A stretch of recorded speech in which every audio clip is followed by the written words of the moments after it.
Good evening, ladies and gentlemen. The date is March 17th, 2025. The time is now 7:03 p.m. Welcome to the City Council meeting. We're going to call the roll real quick. Sorry, 1 second. I lost my paper. Oh, here we go. Council President Ringsager. Here. Councilmember Robertson, absent. Councilmember Boker. Here. Councilmember Jones. Here. Councilmember Boyer. Here. Councilmember Shenagus. Here. Everybody be kind enough to join me for the Pledge of Allegiance and the opening prayer. I pledge allegiance to the flag of the United States of America and to the republic for which it stands, one nation, under God, indivisible, with liberty and justice for all. If I could ask everyone to kindly remain standing, as it gives me great pleasure to welcome Robin Stokes from Ames United Methodist Church. Mrs. Stokes, thank you for being here with us this evening. It's always a pleasure to see you. Thank you, man. Good evening, everybody. When we don't know what to do, and even when we think we know what to do, the best thing we could ever do is to go to God in prayer. And as we pray, pray with vision, courage, confidence. Be faithful and while we call on God, who is the author of our lives. Let us pray. Lord, we come this evening to say thank you. Thank you for the privilege of all the things that are constant in our lives that we do not often think about, like waking up, better yet, waking up with our loved ones, having a home to leave and return to, a car to drive, a voice to be heard, and even for that little snack we ate today. We thank you for all of it. Forgive us, Lord, for we have covered ourselves with division among family, among friends, among neighbors, and organizations. There's division in our education, on our school boards, and in our platforms. As a result, we are experiencing the losses of the necessities of life. In Ephesians 6:12, it says, "For we wrestle not against flesh and blood, but against principalities, against powers, against rulers of the darkness of the world, against spiritual wickedness in high places, which we are overtaken by fear and anxiety." Truth is, we have all fallen short of your love. And if there is a time when we need to let go of our shortcomings and fall on our knees and join our hearts in unity, it is now. Meet us at the crossroad, Lord. Heal us, restore us, and unite us. And just as you have forgiven us, we too are to forgive one another, because it is in forgiveness comes the healing. Lord, we want to thank you for this day, this moment, right here, right now, for Havre grace, for the ability to make decisions. So grant us discernment, Lord, to know what is not of you and allow us to hear your voice speaking above all else. Grant us power to be confident and your strength to endure. As believers in the Lord, help us to love one another and live in unity, greater than we ever done before. Strengthen us so that all of the human race can be the light you have called all of us to be. May the strength of God uphold us. May the power of God fill us. May the peace of God comfort us. Let us go forth and serve. In Jesus' name, amen. Amen. Ms. Stokes, thank you so much for joining us this evening. Please be seated.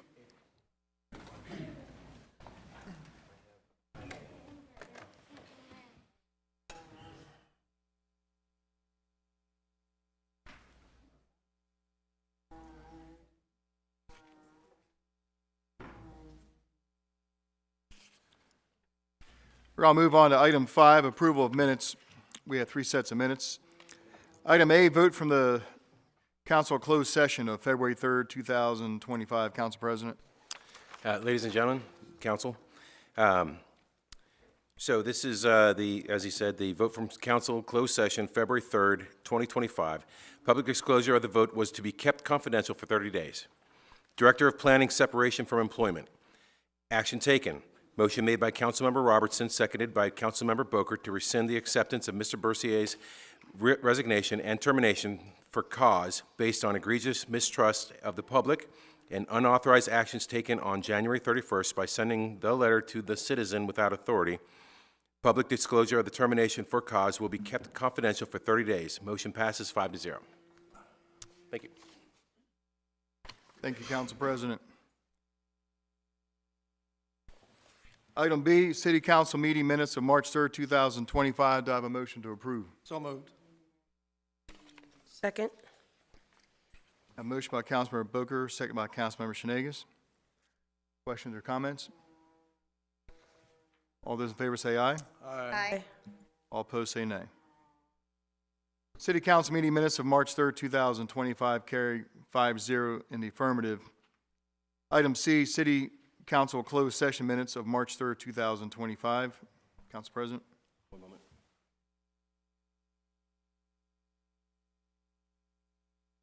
Okay. All right, here I am again. Action taken, motion by Councilmember Robertson, seconded by Councilmember Boyer, to approve the mayor's appointment of Jeff Goins to refill the position of Director of Planning.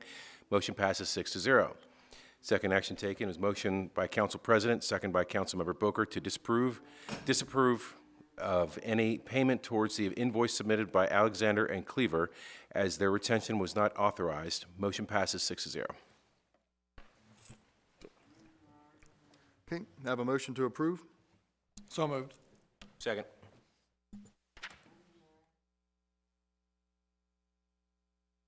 Motion by Councilmember Boger, second by Council President. All those in favor say aye.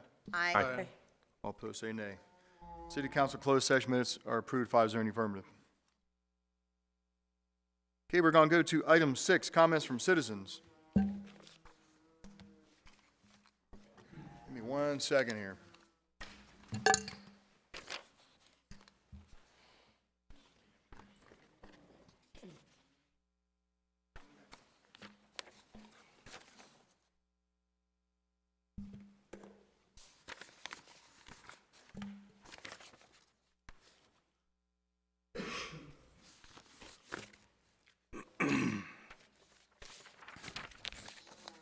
Okay, so, news story for you. So for 10 years, I have had the pleasure and honor to be the mayor of the city. For 7 years before that, I've sat on this bench as a council member. I've seen a lot of nights where there's hardly anybody in the audience and no one gets up and speak, and I've seen nights where people have spoken for 3 hours. As mayor for the last 10 years, I take, as an 8th grade civics government teacher, I take great pride in this country's First Amendment for the right to people to get up and speak, and I have been chastised by people near me and not so near to me that I should cut people off, not let people speak for 20 minutes sometimes, 15 minutes. I've been blamed for a lot of that, and I've always kept a policy where I don't like to cut people off, but I keep getting the criticism that the business of the council needs to eventually take place, and sometimes we don't even get to the agenda till about 9 o'clock sometimes, because some citizens will speak for 10, 15 minutes. So everywhere you go in government, whether it's Annapolis or the county government or the Board of Ed, they have a 3-minute limit. And so we're bringing the 3-minute timer to the city council meeting. I know some people are going to be very glad to hear that. Some people won't be. But I just want everyone to know that this isn't a knee-jerk reaction. I've been here for 10 years, and I have stood by and listened to people talk, no matter how long it takes, because I believe in that right to speak. But at the end of the day,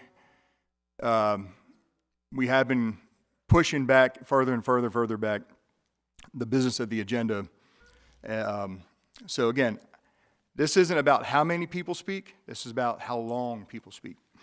And so we're going to do a new thing now tonight. There's going to be a 3-minute timer on the screens. Most people don't even get near 3 minutes, so it's not a problem. So just want to let you guys know it's a new procedure tonight, and so thanks for bearing with us. Council, any issues? Okay, I just want to make sure that we're all on the same page here. Okay, all right. What's the procedure going to be? What's that? Is it just going to? The procedure is going to be this, just for clarification. Under citizen comments on item 6, you get 3 minutes to talk about whatever you want. if we do a public hearing, now we don't have any public hearings this evening, but sometimes we have a public hearing that precedes the city council meeting on different ordinances. So let's say, for example, we have a public hearing on 3 different ordinances. You're welcome to come up and speak for 3 minutes on each ordinance. Okay, we're not going to make you cram, all 3, because, you may have a lot to say about each law. So, but when you come up under general comments, item 6, please keep to 3 minutes. So that's going to be our policy moving forward. All right, everybody, so historic night in Havre, Grace. We now bring the clock. What's that? Are you going to give them like the 10-second warning, or? Oh, no, there's a trap door under the podium. And so it goes from me to the cameraman to that, and then boom. So it should work that way. Anyway. Slide out right to the Gong bag? Show? I remember the Gong Show when I was a kid. I don't know what we're going to do if someone speaks more than 3 minutes. We'll take it as we come. All right, okay. So what we're going to do, everyone's welcome to speak who's here to speak tonight. What we're going to do is, if you pre-filled out a form online or you filled out a form at the door to speak, I will call on those citizens first. Once I'm through the list, I will take anyone who raises their hand and wishes to speak, okay? So I'm going to start with the pre-filled out forms. I'd like to call forward Mr. Don Mathis.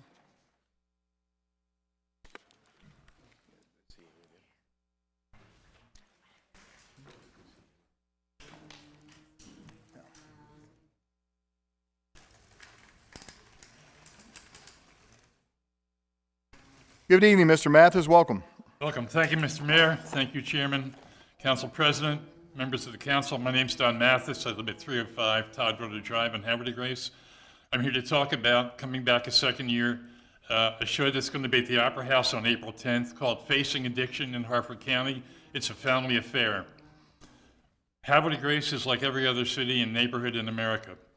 There's drugs present. It's not a matter of weakness. It's everywhere. Doesn't matter what your income level is, what your gender is, what your race is, what your educational level is, what your income level is. Drug addiction, substance use disorder is a serious problem. What's often overlooked is it's a family that it really affects. So on April 10th, I'm with the Hartford TV Foundation. We're going to have an event show at the Opera House where we have panelists and people talking about how addiction affects the family. What can you do about it? We have a well-known author, Daniel McGee, chasing a flawed son.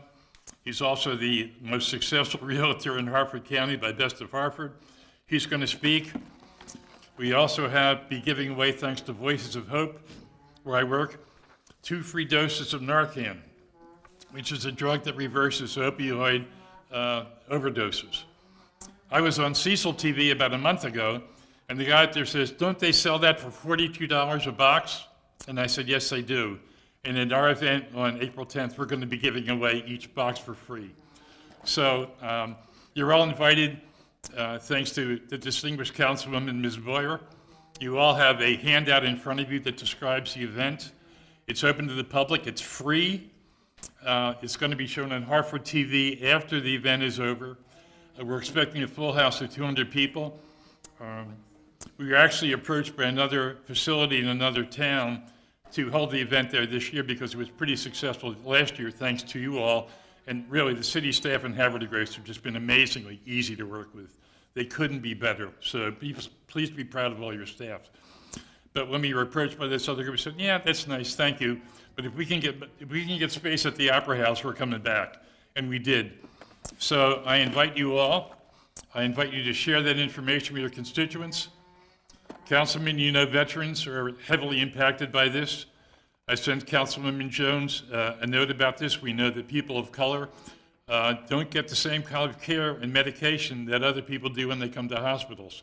Everybody around this table, I bet, knows somebody or a family that's been affected by addiction. I know Council President Jim came to our house last year when we were doing a fundraiser, and he was happy to support that. So I call your attention to that session. I thank you, and it's going to be a great night in Havre de Grace. Thank you very much. Thank you, Mr. Mathis. Appreciate it. And by the way, I'm a former Head Start teacher and Boys and Girls Club director. Have you ever seen a group of more beautiful children than are here today? I have not seen a more beautiful group of children than here tonight. Yes, indeed. Thank you. And thank you for your service, Don. I'd like to call forward Will Murdoch.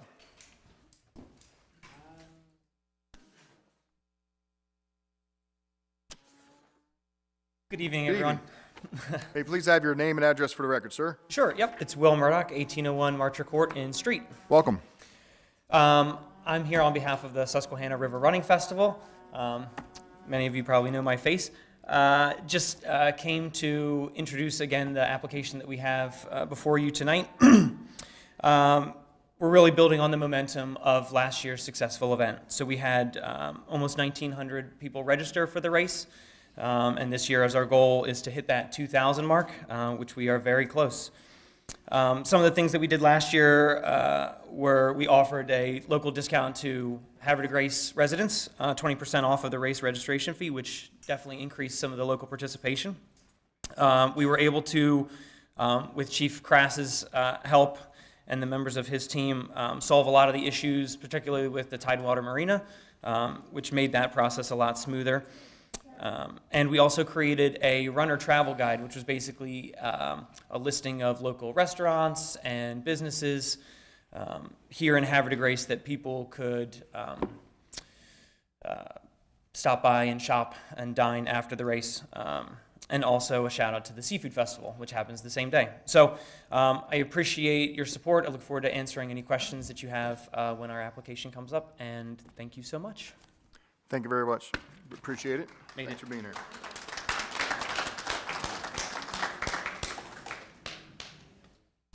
I'd call forward Zach Zander.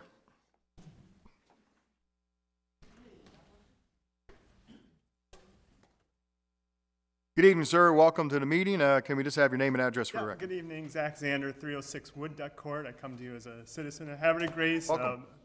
cross-country running coach for the city of Havre de Grace for the high school. I come to you as a race director. My wife and I originally put on the Women's 5K by the Bay, which is an event that has continued to have success here. And I'm coming just to lend my support to the half marathon. It's been a wonderful event for me as an athlete, for me as a coach, for me as a volunteer. We even had the students go out and hand out water at the water stop, so it's been a great opportunity for them. A number of the student athletes have actually participated in the half marathon as the longest run they've ever done in their life, and they can always tie that back to home. And so just wanted to take the moment to thank you for your continued support of the event. Thank you. Thank you, Mr. Zander.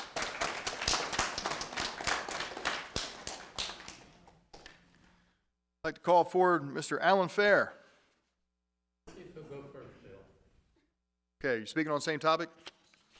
Okay, then you were, let's see here. He actually wanted to speak when you get the proclamation. Okay.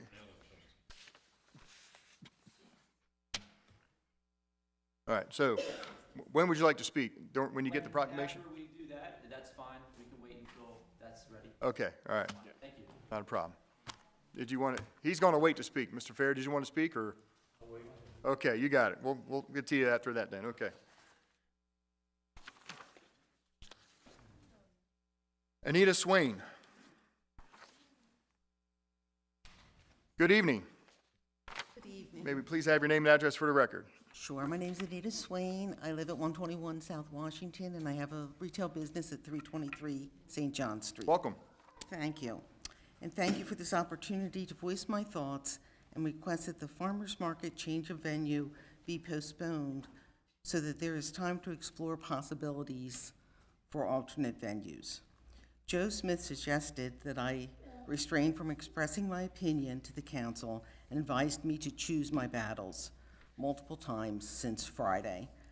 I will not be silenced or intimidated. The Farmers Market Committee may not be aware of how much the merchants value their presence in the downtown area and rely on the Saturday morning sales. I don't understand why they would want to move from the downtown. I enjoy walking to the market on Saturday mornings for my produce and a few little treats. I believe we will be losing part of our community spirit that I have grown to love about this town without the farmers market being downtown. I request that the council and the farmers market consider the challenges faced by the merchants over the past year. The infrastructure construction has presented significant challenges to the downtown area, and we continue to encounter other issues. First Fridays are shortened, reducing our sales, and the requirement of a tent is burdensome. Now the farmer market, and now the farmer market sales on Saturday mornings are going to be eliminated. How many times can the merchants bear these burdens and remain in business? These situations highlight the economic development challenges of the city. When considering these factors altogether, it creates a perfect storm that will significantly impact the annual sales for the retailers. I would greatly appreciate it if the Farmers Market Committee and the merchants could sit down and brainstorm ideas that could be beneficial to the entire community. Thank you. Thank you very much.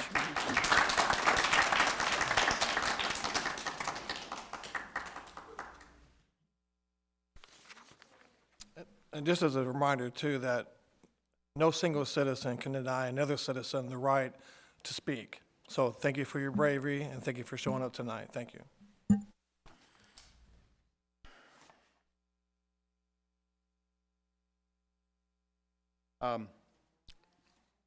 Forgive me if I don't pronounce the only because of my, hold on one second. Sandy, is it Magnus? Yes. Okay, thank you. And Donna go first.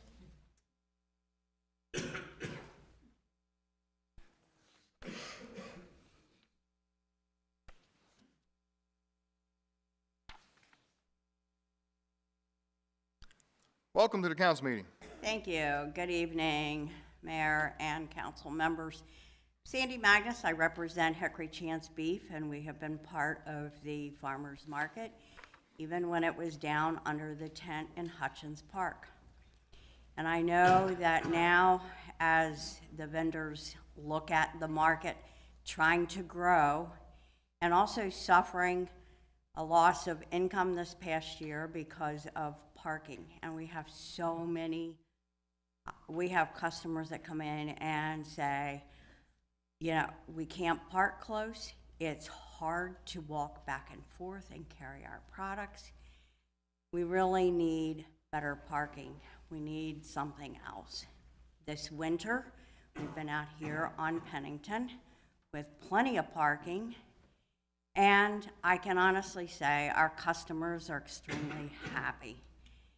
Our sales have been through the roof, and for a winter market, that's saying a lot. We love the downtown, and we appreciate everything that they do. But the way the market is set up currently, it just does not work, and parking is a huge issue. So I'm here to vote and say we really need to stay out here where we are on Pennington, and I would appreciate everyone's support. Thank you. Thank you.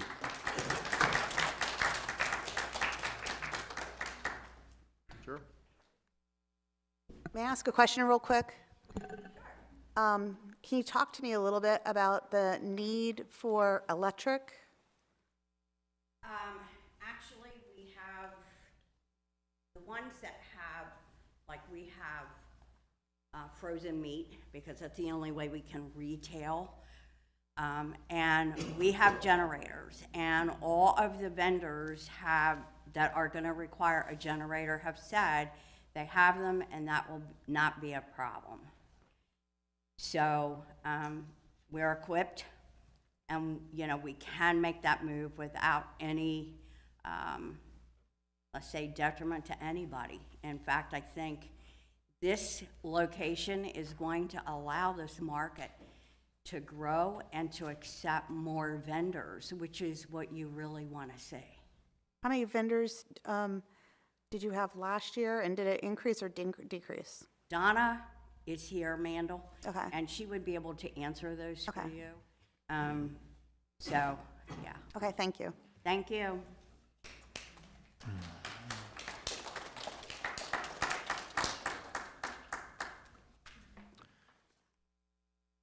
I'd like to call forward Donna Mandel. What a coincidence. Good evening and welcome. Maybe please have your name and address for the record. Good evening. Donna Mandel, 1725 Tower Road. Here on behalf of the Havre de Grace Farmers Market and our permit application for 2025. I did just want to point out one thing in our application. We did ask for one Friday, July 4th, in our application this year. Due to all of the July 5th activities, we felt it would be better to have the market on that Friday since it's a holiday. City Hall's closed. Most people are off of work, and we could have a full market that day. We wouldn't have to move locations, change our market hours, so we are asking for that one Friday instead of Saturday, July 5th. Some reasons why the board and the vendors are asking for this move to Pennington as our new location. One, we need to increase the number of vendors. If we want to bring in more customers, we need to increase vendors, and we really are limited in our location at St. John and Hutchins Park. We can't expand beyond the location there because we have the barber shop and we have the house that has their entrance right at Hutchins Park there. I forget the individuals who own it. So we really are set. 35 is about our max number of vendors in that location.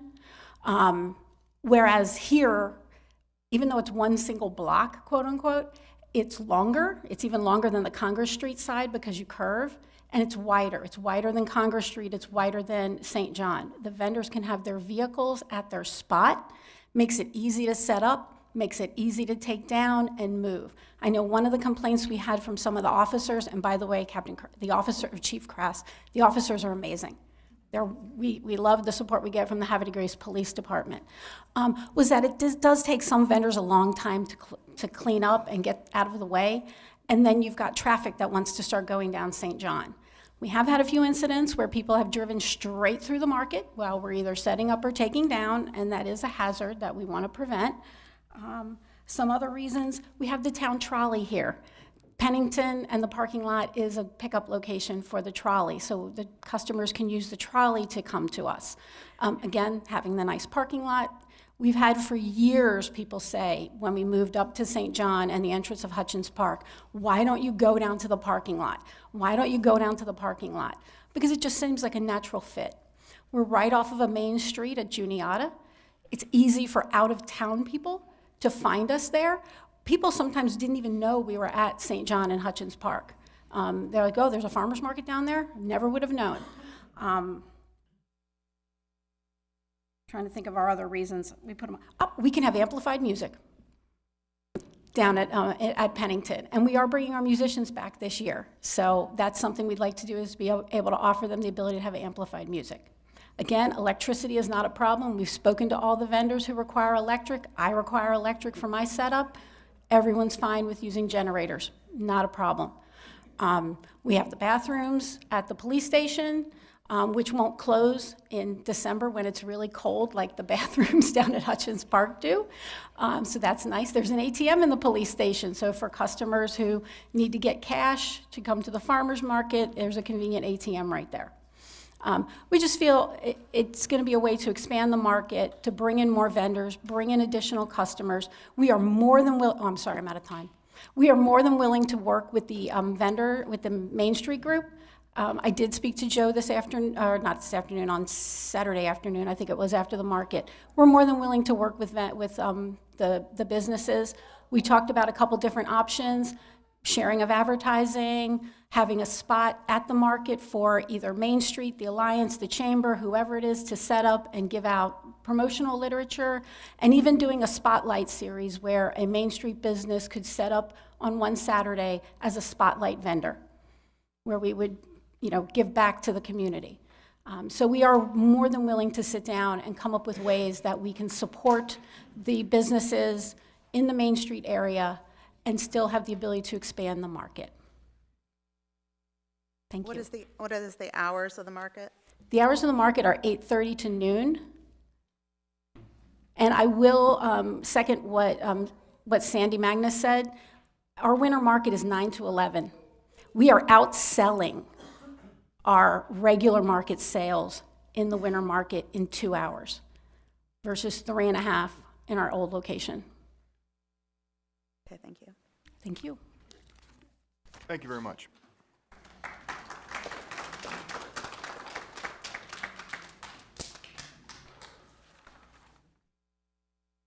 I call forward Ms. Carrie Parsons.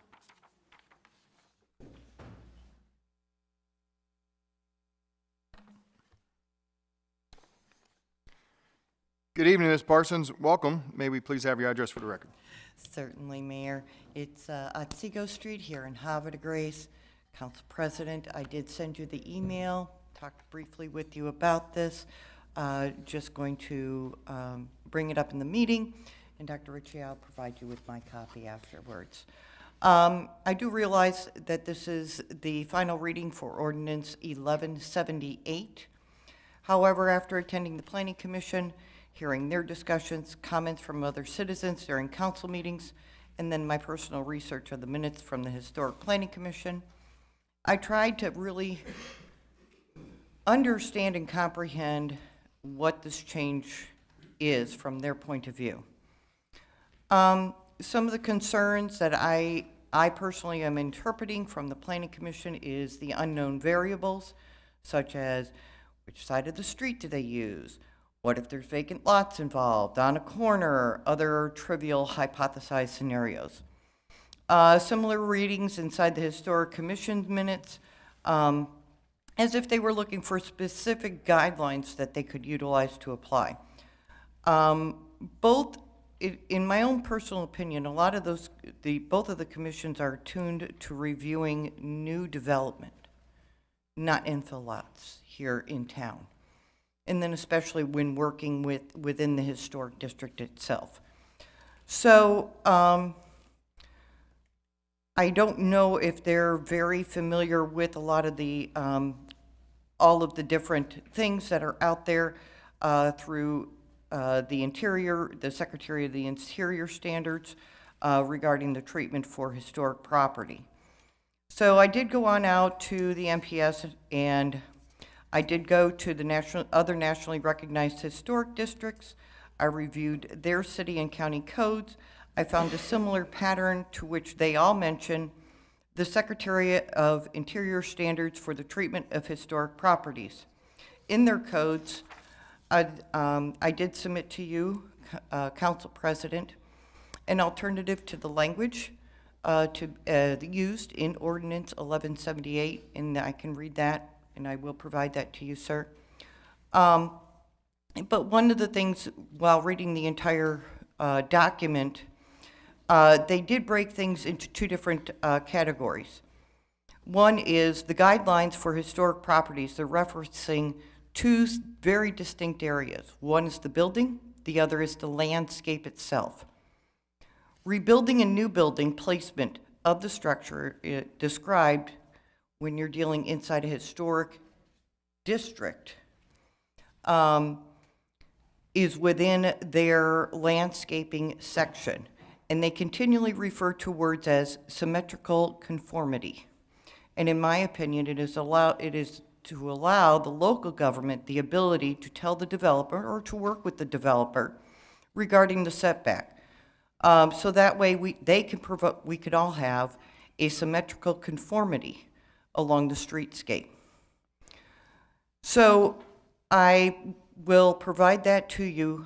And like I said, by bringing this in, it would allow a lot of the leeway, so we're not clearly defining, it's got to be 10 feet, it's got to be this, or refer to table XYZ.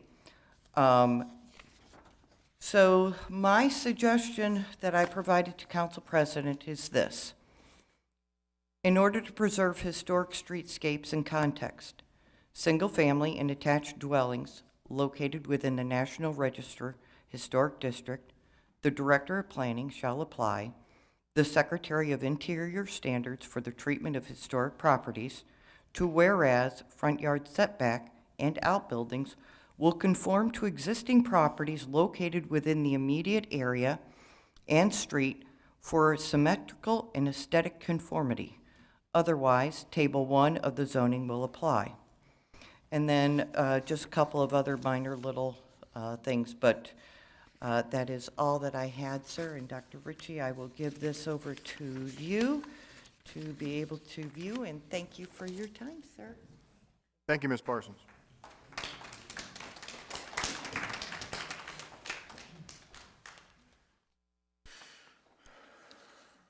I'd like to call up Lori Rossi.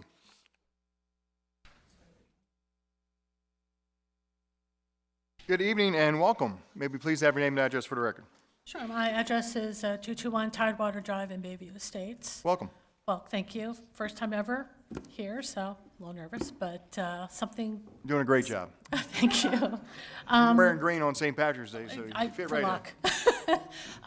So this is a safety issue, I feel, with the traffic. On Lewis Street, where the BP and the empty lot is, and you're coming from Grace Manor, and you need to make a left-hand turn, there's about 3 spaces for cars where the yellow line goes for the other cars making right-hand turn.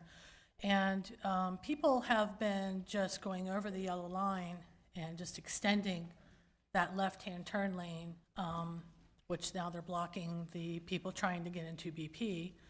And I have been on the correct side of the double yellow line and have been honked at, people trying to push me basically with their car to get ahead of me when it's time to turn. And it's just crazy there. I called and talked to the police department, and the dispatcher had recommended I call City Hall and talk about it, and then talked to Roger, and said maybe we could get those yellow lines painted. Maybe people can't see them very well, which he did. He did it very quickly, but people are still ignoring the law. And so I talked to a dispatcher again about it, and then she suggested coming to City Hall and requesting the bollards, I think are what they're called, those little cones, to put in that area to stop people from getting on the wrong side of the road. And a couple times my car was almost hit, and it just seems like, do I have to get to a point where we get into a car accident? And so I'm just asking if possibly the bollards could be put up there to alleviate this problem. Well, you've come to the right place, and I'm familiar with the problem you're talking about. We'll look at it. I don't want to put anybody on the spot, but yeah, sometimes there's a reason why something's a certain length and can't get any longer or any shorter. I mean, I'm not a traffic engineer, or it could just be that they just randomly put it that length. I don't know. We have to take a look at it, but we will take a look at it. And It's just a matter of people just staying on the correct side of the road. correct. Yeah, I know. Sometimes you have 8 cars that want to make that left, and they're Right, all. exactly, but if they just stay in line like everybody else, it would be okay, so. Council President. Incidentally, that entire section is slated to be completely redone. Is it?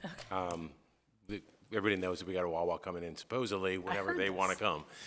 The car wash is not coming, but there's another store that's looking at that, another business.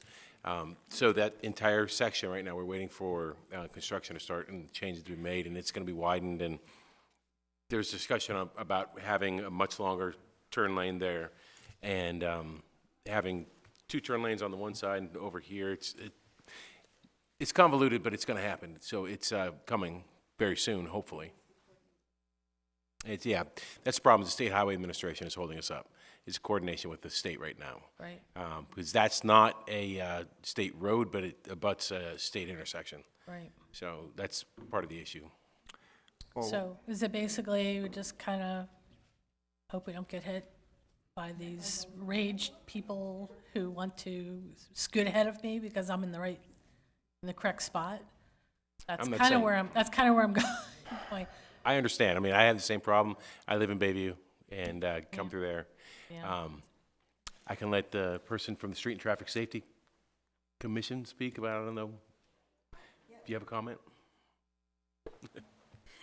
Yeah, I haven't seen what the final plan is for the Wawa. I mean, the Wawa is going to take up that parcel plus the extra parcel. So it's part of a larger plan. Right. And I've not seen what the outcome is what they're required to do by the state. The state is requiring them to make improvements to that intersection. So I have not seen what that is, but there is something afoot. So is it just a grin and bear it thing, or? I don't think that grin and bear it's the right word, but give it just a little bit of time, because there is something in the works. No matter what we do, we're not going to be able to go like this to make a difference. But there is already something in the works, and it has been identified as an issue. Okay. And it was brought up by the city even several times. So it has been something that we have advocated for at the state level. Okay, So yeah, all right. Hey, Miss, We're can I working on give it. you my card, and then you call me, and then I'll talk to you about enforcement efforts in the intersection? All right, yeah, thank you. potentially enforcement might be the I had biggest talked solution. to an officer that I know, and, I mean, he said he had gone there, thank you. He's on night shift, and of course, they don't see a lot of that at night. And it's really just during the day, it's insane. It's Right. insane. In that whole intersection, there's going to be so many things in the next, quite frankly, within the next year in that whole intersection, because you need to be aware that the bridge on Lewis is going to be replaced. Right. So there's not going to be any through traffic there at all. So everything in that intersection is going to be Gonna changing. change. Okay. Okay, all right, wish me luck. Thank you, thank you We very should all much. wish Arla. Thanks, Ms. Rossi. Be safe.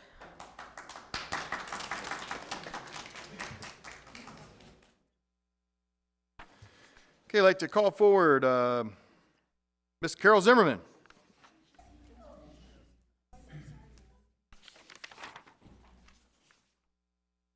Good evening and welcome, Ms. Zimmerman. Thank you, Mayor and City Council. I'd like to make some comments. Oh, well, first of all, I'm Carol Zimmerman, resident of 211B Seneca Way here in Havre de Grace, and also president of the Havre de Grace Green Team. And I'd like to comment on ordinance number 1177 and also some related matters. At the public hearing that you had on March 3rd, I was out of town and unable to attend. However, I do understand that Mayor and Council received comments from Mr.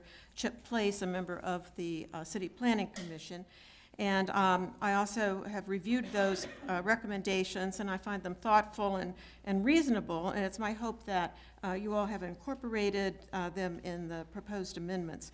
And while I'm not personally conversant with all the pertinent codes having to do with related matters, I do feel that the goal of having consistent definitions and processes across the code would seem to be important, and that Mr. Place's recommendations reflect that goal. But putting this matter in a broader sense than the single ordinance, I think we recognize that the important role that landscaping plays in contributing to and protecting our natural environment for the benefit of the whole community and not just an individual landowner. And therefore, we should strive for maximum transparency and opportunity for public input to assure compliance with all the pertinent regulations. And I think that the current deforestation going on Clark Road is a good example of that not happening, in my opinion. There are 31 specimen trees on that property, and 24 are slated for removal. These are very large trees that for decades have been giving benefits to this community in terms of cleaning our air, storing carbon, dealing with stormwater, providing habitat, all of this for free. And so we need to recognize these benefits in the decisions that are being made.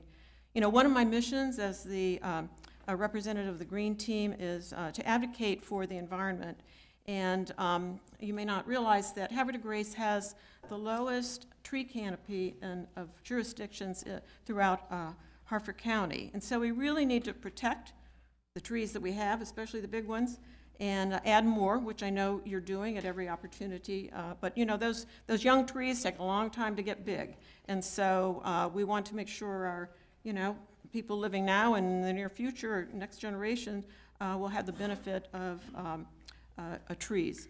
And so I think that we have to recognize that the loss of habitat, either forested or of other types of habitat, has caused birds, insects, and other wildlife to plummet in terms of their populations, not only here in Havre de Grace, but throughout the country and indeed the world. So it really should be a mission of all of us to protect what we have and do better. So once we lose these gifts of nature, I think we should look at them that way. It's very difficult to get them back, and so we need to think about future generations and the decisions that we're making here in the city that pertain to our environment. So those are my comments, and appreciate the opportunity to make them. Thank you. Thank you very much.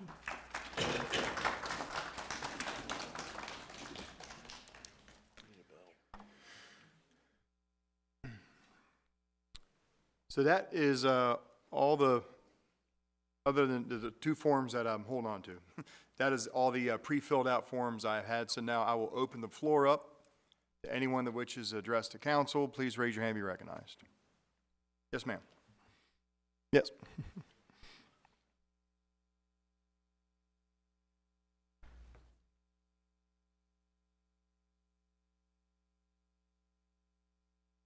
Good evening and welcome. May we please have your name and address for the record? My name is Emily Yateman. My address is 952 Chesapeake Drive, and I also own a brick and mortar down Washington Street. Welcome. Thank you. Thank you for having me. Sorry, I filled one out, but I didn't know who to give it to. I want to first thank Anita for expressing what she did. I really appreciate and wholeheartedly agree with much of what she said. And what I'm asking all of you is for a postponement in the decision on the farmers market. Many of us merchants were just informed this week. We had no knowledge that the farmers market even wanted to be moved. I absolutely see a huge increase in sales. Sometimes the time, that 9 to 12 when they're down there, I mean, I get more sales in that period of time than I do the rest of the day. And the farmers market won't allow brick and mortars to actually be at the farmers market. So I, who have a food truck, would love to be down there. There are other pastry shops that go to the farmers market. They sell cupcakes and donuts and all sorts of things that I sell in a brick and mortar. And the farmers market is basically the same kind of clientele that I want and need. By no means am I saying that, like, I don't respect what they need and that they want to grow, but I want to be able to sustain. I want to be able to pay my rent, and I want to be able to keep that business alive downtown. I know that many people come from all over the state, multiple states, to come to my business, and it requires, we have issues with parking. We're struggling down there, very much so, with parking. We're struggling with all of the construction. I know personally my sales were down over 50% in Q4, and it took pretty much everything to survive this last quarter. I just wish that there was more communication so that we could work together. I don't think a table is the answer because, we have so many overlapping goods. And I think that it would be great if the brick and mortars, like the bakeries, we could go down there. I think that that would be absolutely wonderful. Again, I just want it to be postponed. I am in no way saying that I don't want it to happen for them, because I want them to have the opportunity to grow too. But I think we need to make amendments. I think we need to allow our brick and mortars, because we are the ones paying the overhead, the taxes. We're Main Street. We're there every single day, not just on Saturdays. So thank you for listening, and I hope that we can just postpone it so that the farmers market group as well as the merchants can work together to create an answer that will help everyone grow and succeed. Thank you. Thank you very much.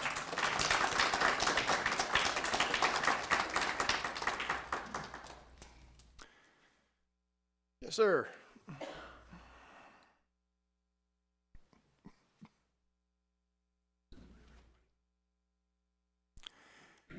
Good evening, sir. May we please have your name and address for the record? Ryan Baines, 800 South Adams Street. Welcome. I appreciate it. I was inspired by all those who previously spoke. I wasn't going to, but here I am. I wanted to speak for just a minute on behalf of the running festival, which I've been a part of as a runner for several years now. My cross-country team at Havre has indeed helped coach or help run water stops there. I came to this area in 2014, not knowing anything about the area, except I'm going to be living there. And to me, it was one of the most beautiful places you can be. And when I talk to runners who come in town for the running festival, they come from all over. I talk to a lot of them, and they love seeing our town. It gives me an immense pride knowing I live here, and they're getting to see what we get to see every day. I think Will said there's 1,900 people that came to run in the event. That's a lot of people. The logistics, the way it's managed, organized to run 3 different races in that day, they do a tremendous job with it. And just the knowledge that people from all over get to come and explore our town, see our town and the town next door, and get to go to our local shops, our restaurants, see our community. I think it's a great event. I'm looking forward to it this year, and just want to come up here and give my support to it. Thank you. Thank you, sir.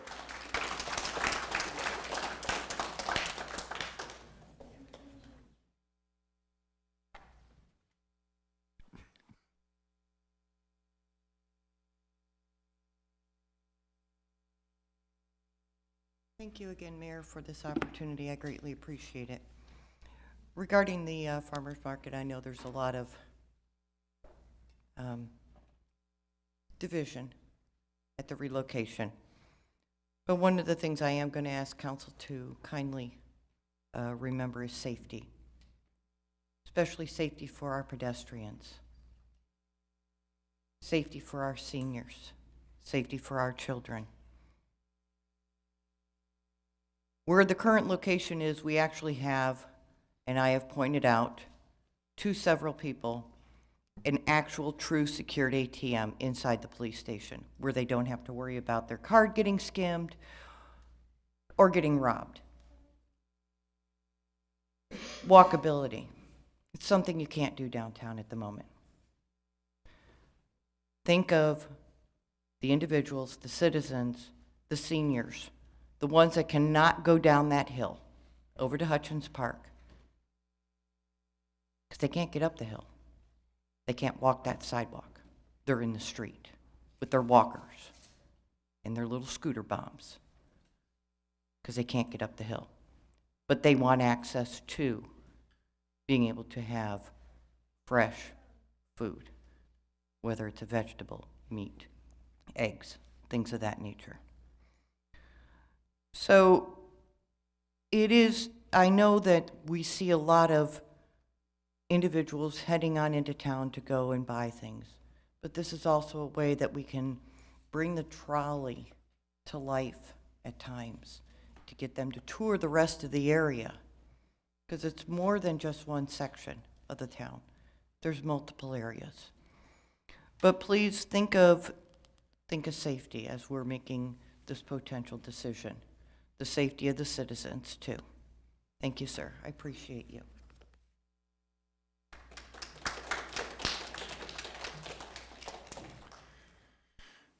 Anyone else wish to address council? Any comments from council members? Okay, we're going to move on with the agenda here. We're going to go to item number 7, appointments. This evening we have one appointment. It's actually a reappointment to the Board of Elections. Council President. Mr. Mayor, council, citizens, excuse me. I would like to nominate for Board of Elections Supervisors, Mr. Nick Galaro for reappointment. Council, I have a motion by the Council President. Do I have a second? Second. Second by Councilmember Booker. This is for the reappointment of Nick Galaro to the Board of Election Supervisors. Questions or comments? All those in favor say aye. Aye. All opposed say nay. Motion carries 5-0 in the affirmative. Item 8, recognitions. This evening we have no recognitions. Item 9, proclamations. Well, we happen to have one proclamation, don't we? You do have one. Did you all know that the 21st of March is a special day? Yes, we did. It is, isn't it? Raise your hand if you're here tonight because you know what the 21st of March is. Yeah. Okay, excellent. Thank you. Put your hands out. Okay. The 21st of March, World Down Syndrome Day in the city of Havre de Grace, and the council is happy to recognize it. And sir, would you like to meet me up front? Council, would you like to join me?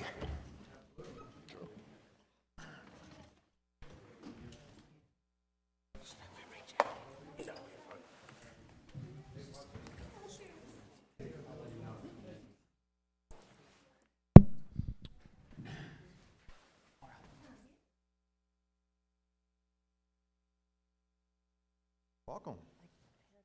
Bill, nice to meet you. I'll shake your hand.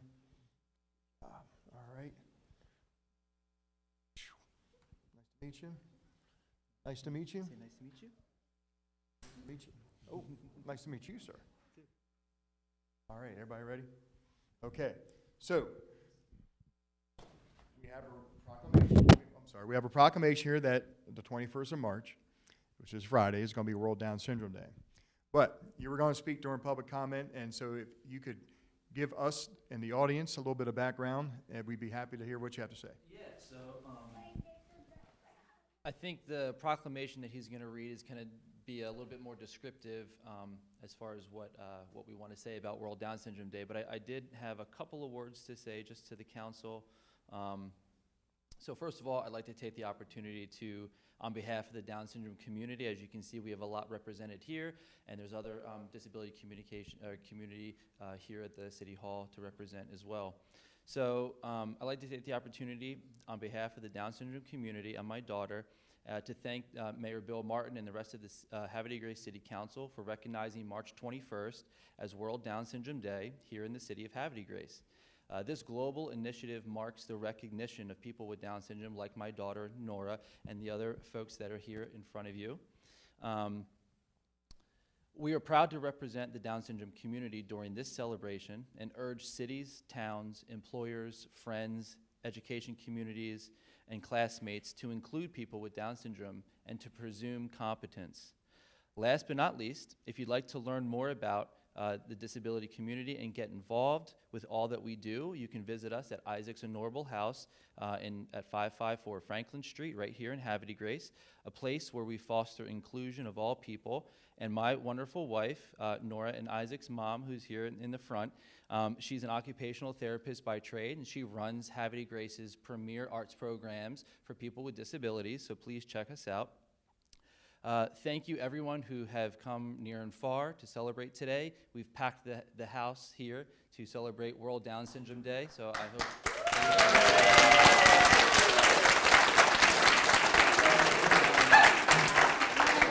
Before the mayor reads the proclamation, I just want to remind everybody, please wear your mismatched socks on Friday, March 21st for World Down Syndrome Day. It celebrates the differences that folks with Down syndrome have and also create the similarities that we all have.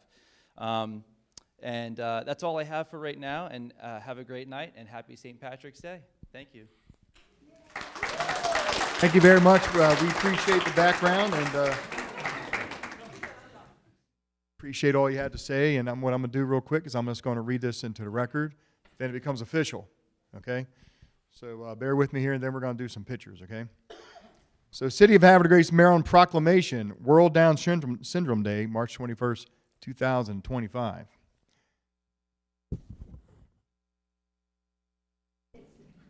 Something new, Bob. It's like happened overnight. I know, I'm telling you. As soon as I turned 50, the wheels started falling off. Whereas World Down Syndrome Day, observed annually on March 21st, is a global initiative to raise awareness about Down syndrome, promote inclusion, and celebrate the abilities and contributions of individuals with Down syndrome. And whereas Down syndrome occurs when an individual has an extra copy of chromosome 21, marking this date, symbolizing the 21st of the third month, particularly significant for advocacy and education. Whereas the City of Havre de Grace community recognizes the inherent dignity, worth, and potential of every individual, including those of Down syndrome, who enrich our schools, workplaces, and neighborhoods, and their unique perspectives and talents.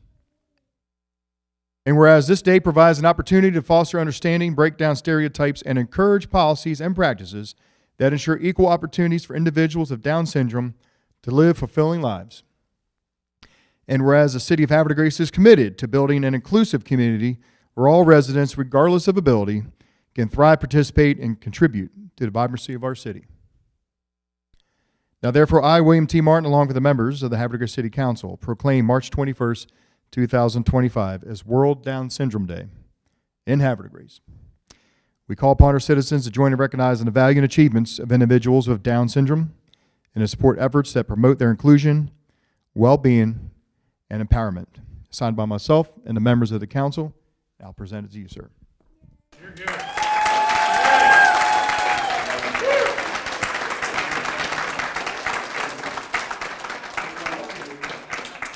I'd like to get a picture, but I'm going to tell you what. Anybody, we got room up here. Anyone who wants to be in this picture, come on up. Let's go, everybody. It's a whole Come on up. community. If you want to get up here, everybody get involved.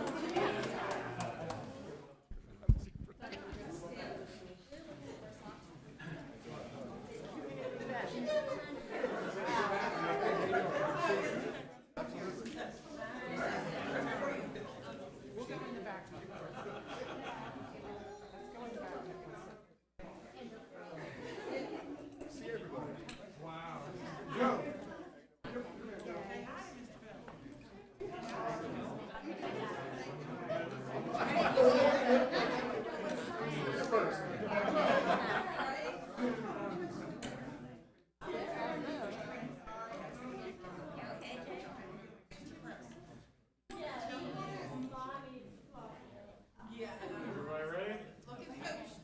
1, 2, 3. What a great looking group.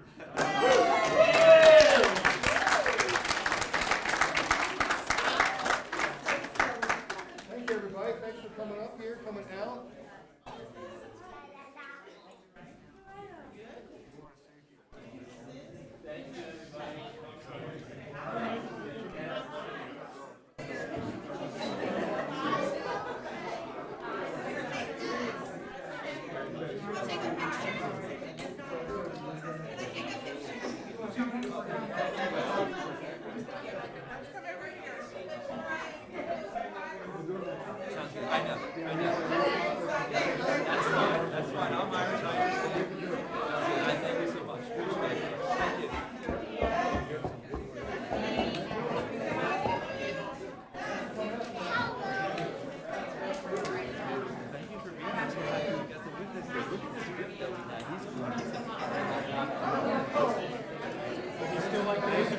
Oh, 100%. We get so many compliments on that. Yeah, every time we have a guest, they just love it. They're like, I can't believe this. Thank you. Hey, how are you? Yeah. That's Handicap Festival. Do you have any appointments that I can keep an eye out for? Strawberry Lane. Yeah. Is that through PCH? Okay. Just get my name on a list for when one of them opens. Okay. And are the bathrooms foldable, or is it a bathtub? And would you be okay with me updating it to one that she could roll in? Sure. Okay, good. Okay.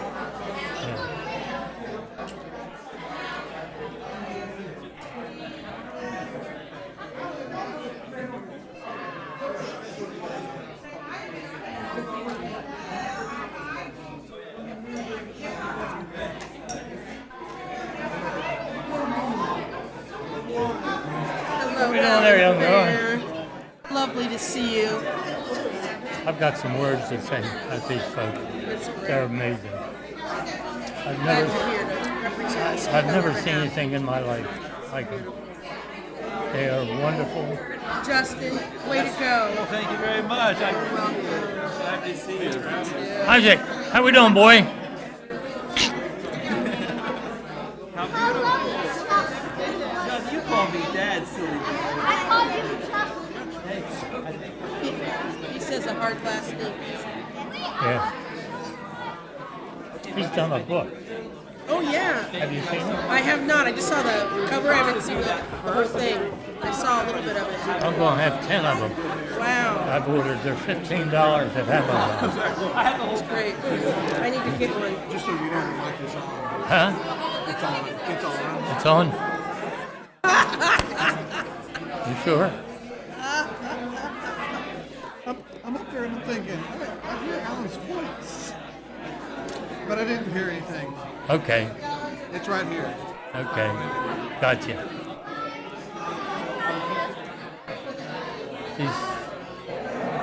Where'd Bill go? You went to the bathroom? I like the The jacket. mic is on. I can't see anything. Yeah. Well, I guess we better get on. Do you need anything, Alan? Are you good? No, I'm going to speak about these folks. Everybody took a break. I think you wanted to talk more off too, right? Yeah, oh yeah. No, I'm going to. Okay.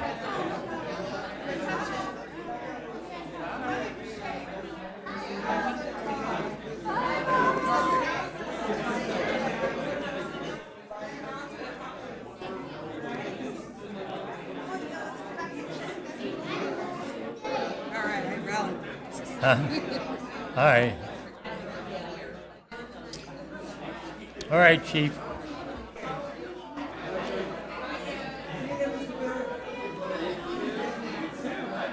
Hey, Joey. Hey. How you, buddy? All right, how about you? Okay.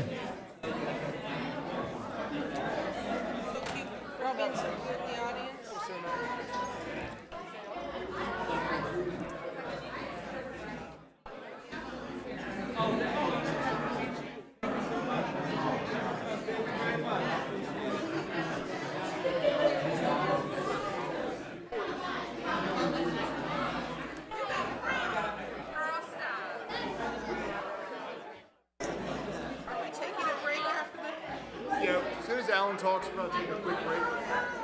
We're going to take a quick break after Alan talks, right? Yeah. I'm drinking a lot of tea today. Don't make any other soda.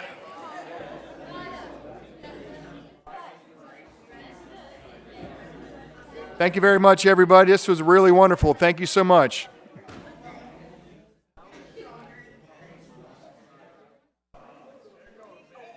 Now, I owe a young man a couple minutes at the microphone who wanted to speak on this topic, and I'd like to reintroduce Mr. Alan Fair. Thank you, Mr. Mayor. City Council, I just want to talk about these folks. Now, I hope I don't cry. I know them now for about a year. I've been in their building there on Franklin Street, and what they are doing, I've never seen anything in my life. It's never been done in Havre Grace. And they're just beginning. As you can see, the numbers here.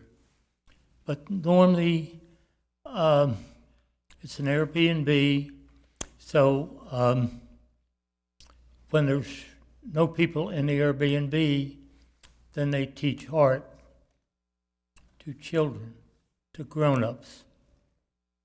They can only handle about 8. So hopefully they're going to get another property soon.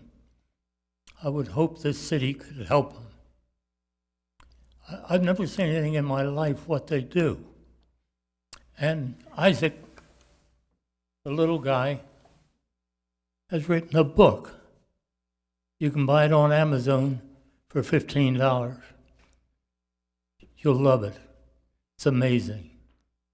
I've got about 10 of them in my office if anybody's interested. Anyway, it's just what they do. It's just there will be people from all over Maryland with the needs. They just opened a wood shop behind their building, and they started the first time. They had 4 men in there, men, grown men, with issues. And they gave them each a watch, and then each one made a box. And on either Facebook or something, you can see that picture. And it's just grown people. It's amazing. And they don't charge. They don't charge for anything. They're the most amazing couple I've ever met. I fell in love with them. I'll be honest. If there's anything I can do, I'm going to do it to help them.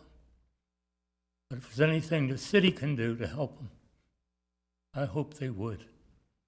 Because they are the biggest asset to Havre Grace that's ever happened.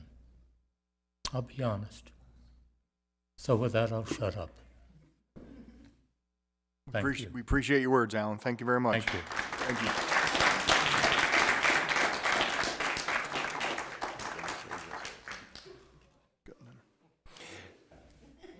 Mr. Mayor, because of the time, is it okay if we take like a 5-minute break? Yeah, council, have any objections? We take a 5-minute break before we go into the legislative part of his agenda? Okay, the time is now 8:15. We'll re-adjourn. We're going to adjourn for a quick break, and we'll re-adjourn and finish the meeting, and we'll come back with item number 10. Thank you.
Welcome back, ladies and gentlemen. We're returning from our brief recess. It is now 8:25.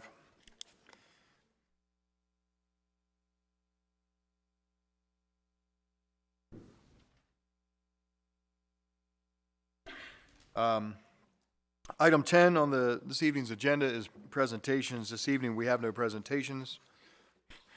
Item 11 is resolutions, and this evening, we have no resolutions. So that takes us to item 12. And we do have 5 ordinances this evening to go through. So the first ordinance is going to be ordinance item number A. Ordinance number 1176 for second reading, and I'm going to hand that off to Councilmember Shenagus.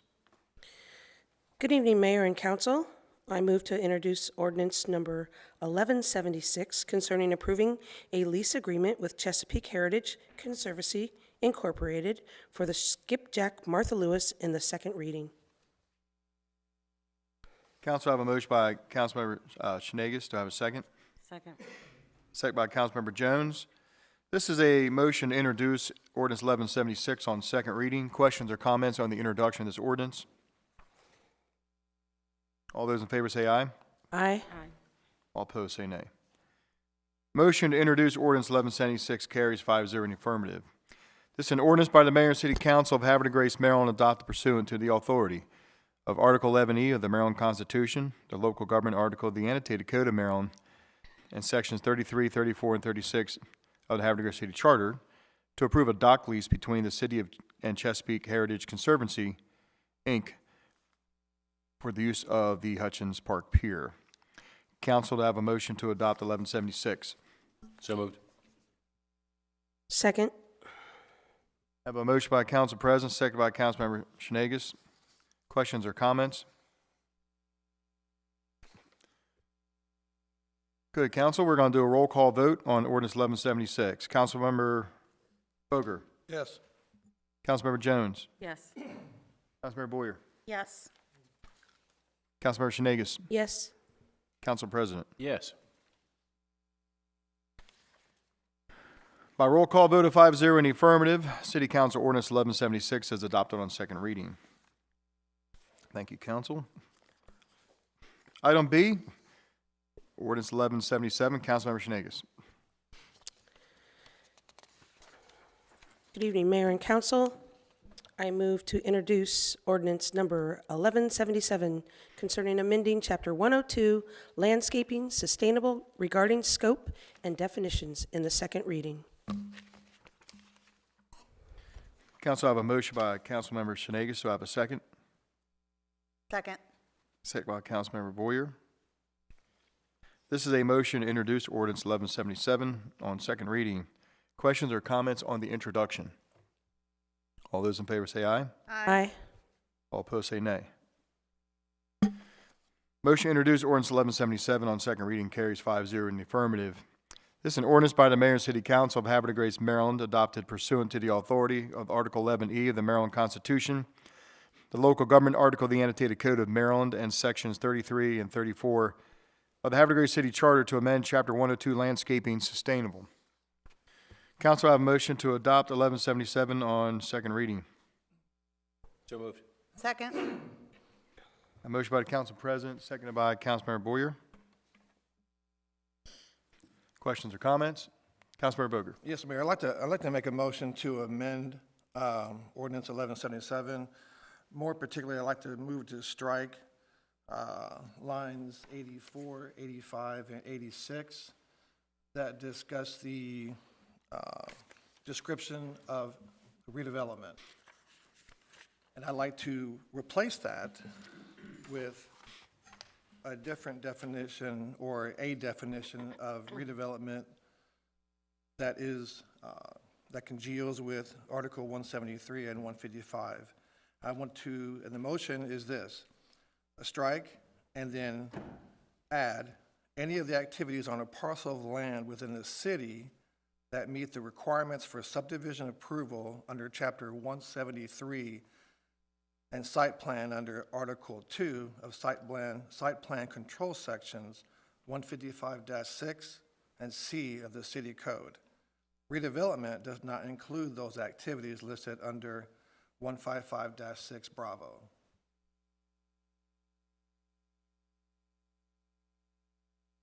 Counselor, do you have that or need to write that down? I don't have that. So I tried to make I was going to make a copy of it, but I couldn't get into the copier. Okay, no problem. Yeah. Could we, I apologize, could we possibly table the amendment, pass the ordinance, and then come back, reintroduce the ordinance and add the amendment? I think that would be proper because there's another change that I want to look at as well, and that we briefly, might have discussed. So, Are we under We could discussion? table the ordinance if you want to. Want to table the ordinance? just I mean, I know Right. you were trying to make copies of this for everybody. I Yeah. just wanted everybody to be able to see the language of it. But if the council feels, it's up to you guys if you want to wait till next time, or if you want to take the time to write this down. It's up to you. and it is pretty heavy, but it does complement. So it actually reasserts what the code is already saying, what redevelopment actually is under Article 155. Was it Mr. Shack, did you want to say something? duplicative? So I haven't seen it beforehand, but just for the council's edification, a landscape plan already applies if there's a site plan or if there's a preliminary subdivision plan, already applies. In our code, we have several different definitions of redevelopment depending on whether you're in preliminary subdivision, site plan, critical area, or stormwater management. So different definitions sometimes apply to different sections of the code. So referring back to 173 and 175 is redundant because if you have a site plan or you have a preliminary subdivision plan, you need to comply with section 102. The question has arisen, the application of section 102, if you don't require a site plan, you don't require a preliminary subdivision plan, and you're not disturbing the physical earth of your property. You're going in and renovating a building. Should the landscaping apply to that scenario? That is the purpose for this change, is to clarify if you're not redeveloping the earth, the land, consistent with a critical area of definition or stormwater management, then to require somebody, oh no, you have to disturb the land because you're subject to this landscape requirement. That's the question before council. That's the clarity. So you already have to do a landscape plan if you have a site plan or a subdivision. This is just to clarify, what does the term redevelopment mean strictly under 102? So this is clarification for, say the incoming director. This is direction from this body to that director to act. Correct. And also to clarify that the parts of the sustainable landscape plan that are of concern to council members, if you're not a redevelopment, if you're not a redevelopment, but you are still, maybe you want to replant some trees or you want to clear out some shrubs, that those plantings must be native species, and any removal cannot be a specimen tree and has to be subject to the director's review. But it doesn't apply all of the 102 standards, Right. which are quite comprehensive and are really intended for major subdivisions and major site plans. So it's to clarify, if we have a vacant property on Route 40 that's selling tires, and then they close down and someone wants to go in there and do an auto body shop, should they have to do landscaping if all they're doing is repositioning some of the equipment inside the building? That's a question for council. Right.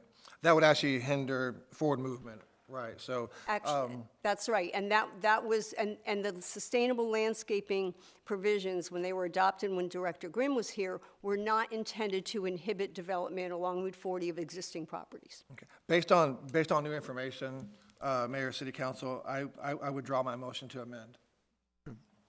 Councilmember Boker withdraw his amendment. Oh, we didn't have a second, did we? Okay, so, all right, Councilmember Boker, your amendment's withdrawn. Thank you, sir.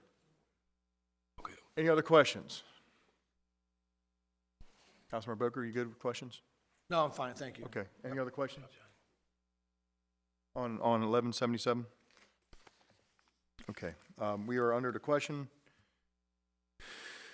And now we will have a roll call vote. Councilmember Boker? Yes. I think we did have. Oh, wait a minute, did we have? Yes. Oh, hold on, I'm sorry. That's where you do this. All right, that's fine. Any other question? All right. Never mind. Will you withdraw your yes vote? I withdraw my yay. Okay, all right. Any other questions? Such a thing? I am reading into record the amended verbiage. A landscape plan consistent with the provisions of this chapter shall be required for line 39, all final, removing preliminary, subdivision plans, and removing all site plans. Again on line 39, removing adding a preliminary landscaping plan shall be submitted, line 40. Concurrently adding, removing conjunction with the preliminary, removing initial, subdivision plans and/or site plans. And on line 46, we are allowing under the provisions under allowed and/or conditional to the amendment. Thank you. Is that a motion? Usually line 46.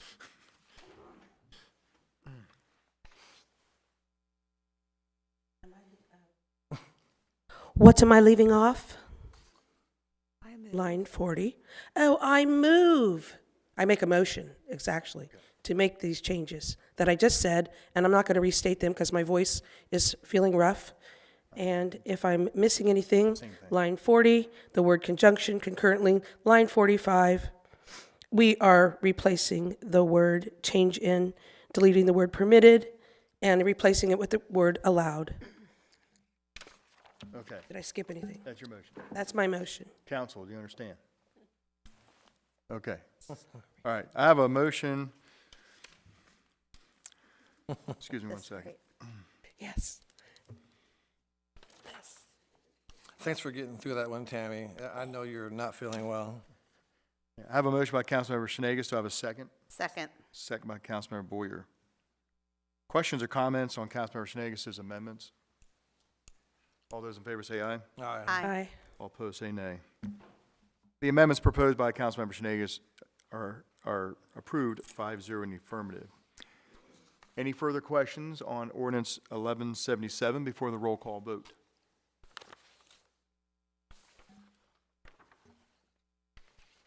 Councilmember Boger. Yes. Councilmember Jones. Yes. Councilmember Boyer. Yes. Councilmember Shenanigans. Yes. Council President. Yes. By roll call vote of 5-0 in the affirmative, City Council Ordinance 1177 carries 5-0 in the affirmative.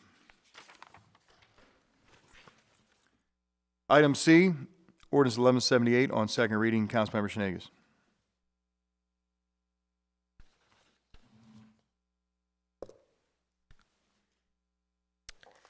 Mayor and City Council, I move to introduce ordinance number 178 concerning amending Chapter 205 zoning regarding height, lot, and yard requirements in the second reading. Council, I have a motion by Councilmember Shenanigans. Do I have a second? Second. Second by Councilmember Boyer. This is a motion to introduce Ordinance 1178 on second reading.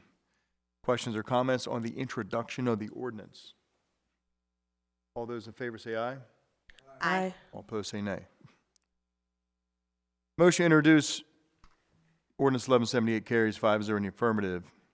It's an ordinance by the Mayor and City Council of Havre de Grace, Maryland, adopted pursuant to the authority of Article 11E of the Maryland Constitution, the local government article of the Annotated Code of Maryland, and Sections 33 and 34 of the Havre de Grace City Charter to amend Chapter 205 zoning.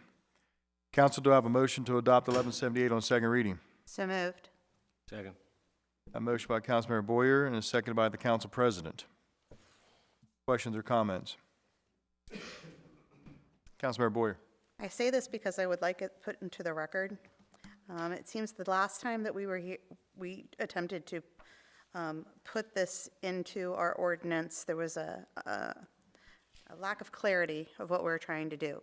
So just to restate it again and to put it down for the record, it is the intent that this legislation will make it so that if there's a row of houses, and the row of houses has everybody 5 feet from the road, that whatever new house is built in line with the rest of it, so that we don't have zigzag going through our community. Vice versa, if it's 15 feet back instead of 5 feet back, whatever the requirement is, 5 feet, but all the other houses are 15 feet back, that whatever new house is put in for infill development, that it's all in line so that we don't have a hodgepodge look on our street. That is the intent of this. That's what we're trying to do.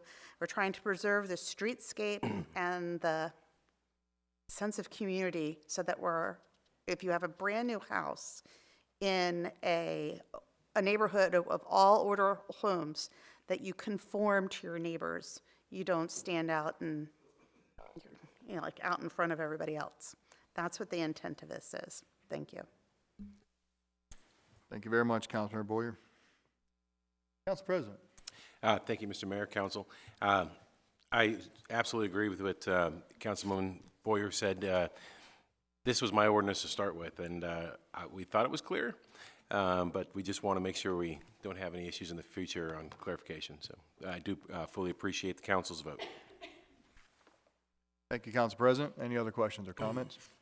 Does this bring up any type of a boundary land ownership like that's currently in existence? I mean, it doesn't, I mean, this offset, does it affect any deeds or any residences that the citizens are currently residing in? Or we just, I mean, because it doesn't really state that it's and although I know where the direction is going, it doesn't really, it's not clear if this is a grandfather thing or if we're going to make some changes here. And so we're talking about, if that's the case, it's major. It's not minor. It's a major change. My street's a great example, and there is a good, if you go down Washington Street, when I tore down the house that was on my property, I specifically asked to build in line with everybody else. There's another house that's further down a little bit. It's on the next block up. It goes in significantly, and it's not in line with the rest of the houses on Washington Street, and it stands out, and it looks weird. No, I understand. Thank you. Yeah, And that's what we're trying to prevent. No, I got it.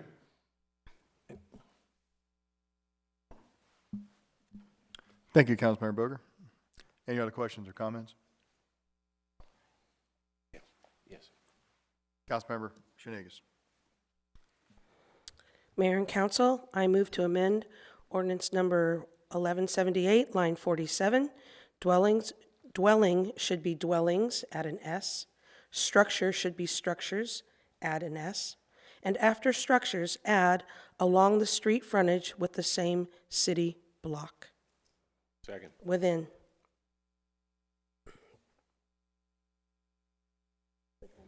Within. 46. Let me just clarify. Along the street frontage within the same city block. Thank you. Second. I have a motion by Councilmember Shenanigans, second by the Council President. Questions or comments? All those in favor say aye. Aye. All opposed say nay. Councilmember Shenanigans' amendment on ordinance 1176 carries 5-0 in the affirmative. We're back under the question. Any further questions or comments on ordinance 1178 before the roll call vote? Roll call vote on ordinance 1178. Councilmember Jones. Yes. Councilmember Boyer. Yes. Councilmember Shenanigans. Yes. Council President. Yes. Councilmember Boger. No. By roll call vote of 4-1 in the affirmative, City Council Ordinance 1178 carries. We're going to go to item number D, budget amendment. Council President. All right, Mr. Mayor, Council, citizens all, I move to introduce ordinance concerning approving budget amendment 2025-06 for pier repairs and redecking for first reading.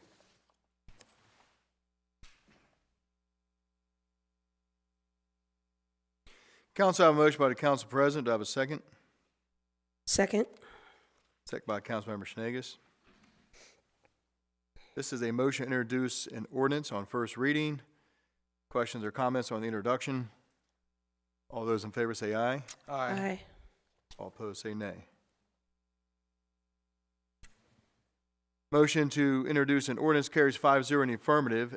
Council, this will be known as Ordinance 1179, an ordinance by the Mayor and Council of Havre de Grace by the authority of Article 11E of Maryland Constitution, the local government article of the annotated code of Maryland, and Section 37 of the Havre de Grace City Charter for the purpose of amending the city budget for fiscal year 2025 to address the reallocations of funds for the city of Havre de Grace for fiscal year 2025. Council, to have a motion to adopt Ordinance 1179 on first reading. So moved. Second.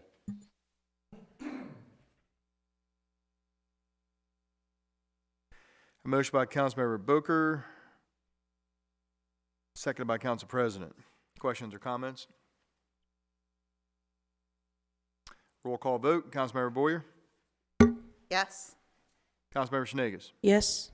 Council President Ringsager. Yes. Councilmember Boger. Yes.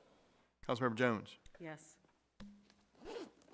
By a roll call vote of 5-0 in the affirmative, Ordinance 1179 carries on first reading. Council President, would it be okay to have the public hearing on this April 7th at the next council meeting? April 7th is the next council? Oh, yes, absolutely. Forgot. It is, isn't it? Yeah, it is. Let me see. Double check. It is. Wow. It just seems like so far away. Yep. April 7th. Yeah. Wow. So you're not a school teacher. When you're a school, when you're a school teacher, you know every day of the calendar. Yeah, I'm just the government slob. I know It's I work Monday all- through Friday. I know. I could tell you what day of the week June 19th is on. All right. Okay. I don't April 7th, we'll have the public hearing on Ordinance 1179. Do I need to read the account numbers? Yeah, actually, if you have those on you. All right. Mr. Abdi, if you have a moment. The funds, the source of the funds will be account number 08-1809-48-63. That's a DNR grant for $55,000. Additionally, 08-1839-6137 for other supplies and materials for $7,500, totaling $62,500. And that should be put into the capital expenditures account 08-1839-6501. Square? That is correct, Cool. Council Member. Thank you. All right, thank you very much. Thank you, Council President. Appreciate it. Once again, Ordinance 1179, public hearing on April 7th at the next council meeting, 7 o'clock. Okay, our last ordinance of the evening will also be a first reader and another budget amendment. Council President. All right. Mr. Mayor, Council, I move to introduce ordinance concerning approving Budget Amendment 2025-07 to fund unanticipated cost increases for first reading. Second. I have a motion by the Council President, second by Councilmember Jones. This is a motion to introduce an ordinance on first reading. Questions and comments on the introduction? All those in favor say aye. Aye. Aye. All opposed say nay. Motion to introduce an ordinance carries 5-0 in the affirmative. Council, this will be ordinance 1180, an ordinance by the Mayor and City Council of Havre de Grace by the authority of Article 11E of the Maryland Constitution, the local government article of the annotated code of Maryland, and Section 37 of the Havre de Grace City Charter for the purpose of amending the city budget for fiscal year 2025 to address the reallocations of funds for the city of Havre de Grace for fiscal year 2025. Council, I have a motion to adopt ordinance 1180 on first reading. So moved. Second. Motion by Councilmember Boker, second by the Council President. Questions or comments? Yes. Just for edification, can somebody talk to the cause for the need for more funds, line by line? I can speak to that if you want me, Chris. So there are currently 3 projects. Among them is the first one, the request for $52,000 for the Weber Street water line replacement. The funds are requested due to a sinkhole that was found during the project work that went undetected. So there's additional repair, emergency repair that needed for that particular project. There is also related to the Route 155 water transmission. There's an additional $60,000 that's requested. This project is pretty much completed, but there were some additional costs related to overages and incidentals that are required to close out the project. The major one is the $200,000 related to the downtown infrastructure. There's extensive work that needs to be done that requires about $200,000 in additional funding, which would benefit the sewer system in terms of, a lot of times when we do the downtown infrastructure, there's a lot of stuff to underground where, you know, it's pretty old. Sometimes there's additional expenditures that needed that wasn't originally anticipated to be completed.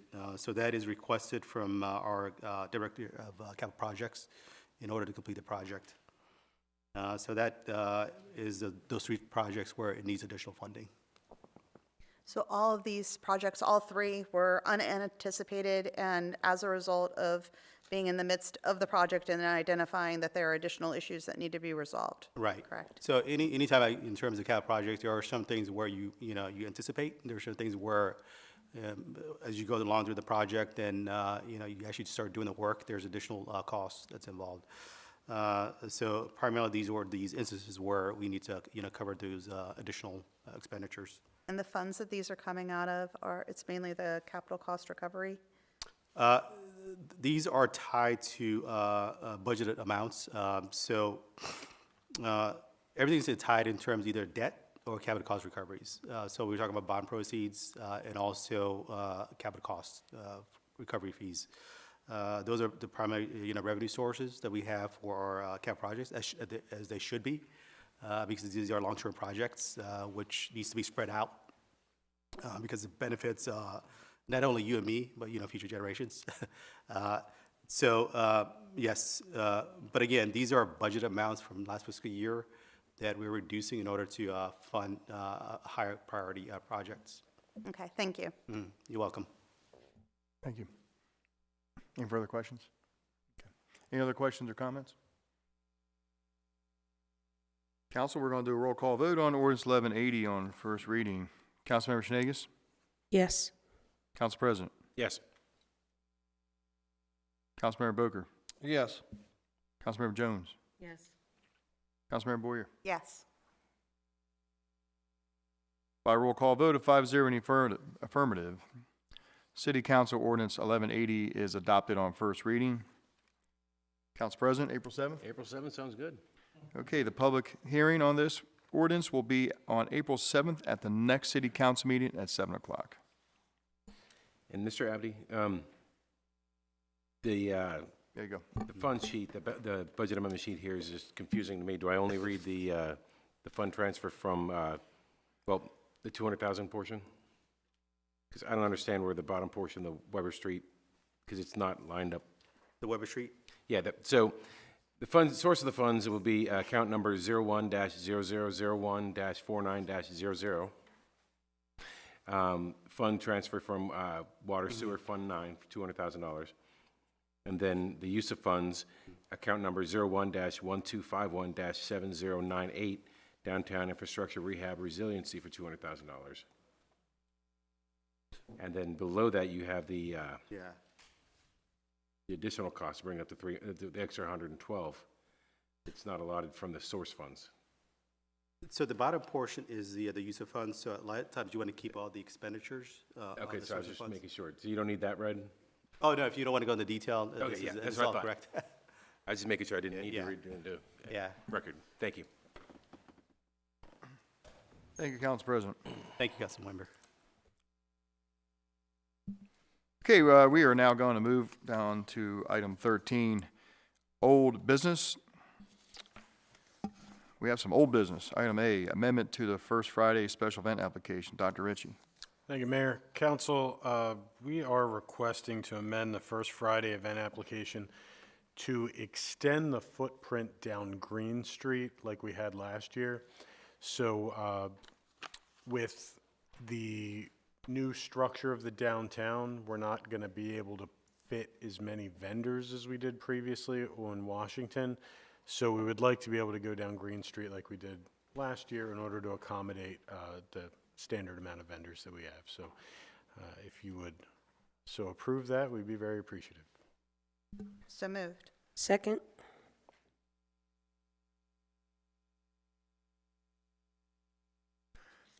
I have a motion by Councilmember Boyer, second by Councilmember Snegas. Any questions or comments? Yeah, I think the citizens of Green Street already knew that was coming, that, you know, based on the levels of the construction. So yeah, that's the only comment I have for that. So thank you, Dr. Rickey. Okay. Any other questions or comments? All those in favor say aye. Aye. All opposed say nay. Motion carries 5-0 in the affirmative. Thank you very much, Dr. Ritchie. Yes, sir. Mr. Mayor, in light of the comments from the citizens and the concern about the farmers market, I'd like to remove it from the consent calendar to be reviewed individually. Okay, not a problem. Council President requests to remove item 1 of special event, I'm sorry, not item 1. Item 2. Item 2. Item 2 from special events. And so we will have item 1, 3, and 4 on consent. Yes. Okay, Dr. Ritchie. Thank you, Mayor, Council. For your consideration, we have 3 events for you. The Havre de Grace Recreation Committee Egg Hunt on April 19th from noon to 1 at Concord Point Park. Defenders Day in Havre de Grace, May 3rd, with a rain date of, looks like 5/4/25 from 3 p.m. to 9 p.m. at Concord Point Park. And Oktoberfest, October 11th, with the next day being the rain date from noon to 7 p.m. at Concord Point Park. Thank you. Council, have a motion to approve items 1, 3, and 4. So moved. Second. Have a motion by the Council President, second by Councilmember Booker. Questions or comments? All those in favor say aye. Aye. All those opposed say nay. The Havre de Grace Recreation Committee Egg Hunt for April 19th is approved. Defenders Day in Havre de Grace, May 3rd, 2025 is approved. And Havre de Grace Oktoberfest for October 11th is approved. Now, item 2, Dr. Ritchie. Thank you, Mayor. Council, for your consideration is the special event application for the Havre de Grace Farmers Market. As you heard this evening, the primary change is the physical location. It will, in this application, the farmers market will remain on Pennington where the winter farmers market has been. Thank you. Council, have a motion to approve the 2025 Havre de Grace Farmers Market. So moved. I have a motion by Councilmember Jones, seconded by Council President. Questions or comments? Comment. Thank you, Mayor. So there has been a lot of discussion in regards to this. There's been some to and fro. A lot of great opinions. I mean, we do have an intelligent city out there. There's no doubt about it. I was kind of on the fence with this, but the 501c3 did. I reached out to the 501c3. They give me a prompt response. And just if you'll humor me just real quick, right? So the vendors do in fact want to move to Pennington, right? And some of those vendors are long-standing. You've heard some of the comments. There's more space to allow additional vendors. The footprint there at St. John is limited, as you just heard. The food truck, probably wasn't allowed down there because of the limitation based on Hutchins Park and based on where the barbershop is. Number 2, vendors can work. They can work out of their vehicles, making the setup and take down quicker and to reopen the street to traffic. Number 3, the large parking, of course, benefits customers and vendors. Number 3, it's better visibility, not only the location right off Main Street, Juniata, but also having vendors on one row instead of a configuration of St. John. It kind of makes all vendors visible. And the one that hit home for me is safety. And I've seen it before down there doing Cat Club stuff. And they've had instances where vehicles, before the police are there to control it, where vehicles and so forth drive through Market Street, the St. John during the setup and the takedown, which is dangerous. I've seen this with my own eyes, and given the width of the street, which is somewhat narrow, there isn't a whole lot of escape plan for anybody because you've got the big warehouse there as well. Pennington's a left traveled street of the 700 block, and also its width allows for vendors more security when setting up and taking down. And they won't have to change, I understand, during the running festival, so that won't have any effect on the farmers market. So that's all I have. Just for clarification for council and the citizens who are sitting here with us tonight. Thank you. Thank you, Councilmember Boger. Any other questions or comments? Councilmember Boyer? I just have one question in regards to, I know in the spring and even so late summer and fall, there's a lot of traffic down there for sports. Would that cause any issues with any of the sports? I mean, I think if anything, it would really drive a lot more people to use the farmers market. But just from a police point of view, do you see any impact for closing down that road for the people trying to get into the parking lot or cross over to the sports fields? No, we don't anticipate any issues with, and it would be primarily the rec sports that go on at Harris Field. We're not anticipating any problems.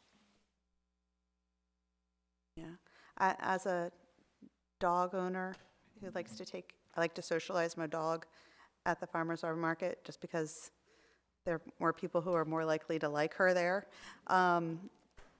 I personally think having a broader space, when you're on St. John's, it was too narrow of a space for a lot of people who do have dogs to walk.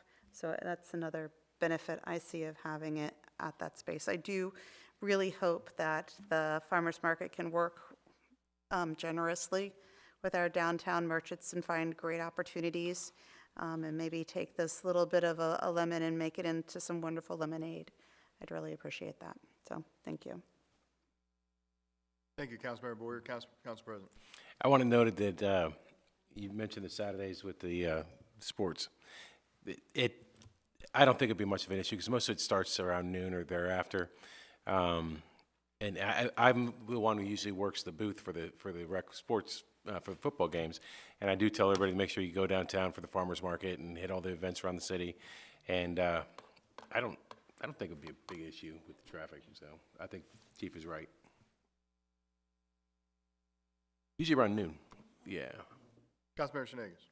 I wanted to address the comment about being able to have live music played, amplified. I think that's great. And I was concerned, would it have a conflict with the sports? But being that the time frame, I think it's perfect. So that's a great opportunity for some of our local talent to be showcased. I also think that it's a fabulous opportunity for people to park there and go to the farmers market and take the trolley back downtown to visit their favorite shops. So I think it's a win-win. I think that anytime anybody comes to Havre de Grace to shop, they have in mind where they want to go, but also if they're out seeing new places, it's a great opportunity for them to bring friends and family and go to different places they've never been to. So thank you for the opportunity to consider the teamwork with the downtown merchants and the Farmers Market Committee. Thank you.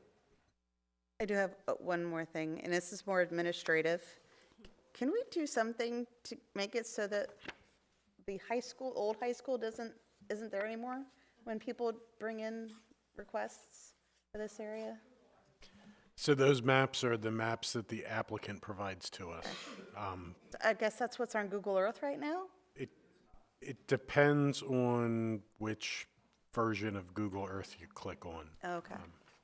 Okay, thank you. No, you're right, Councilmember. I've said the same thing. I was like, So, yeah, where yeah. is this? It's just old data, yeah. We know, of course, it's not there. Any further questions or comments?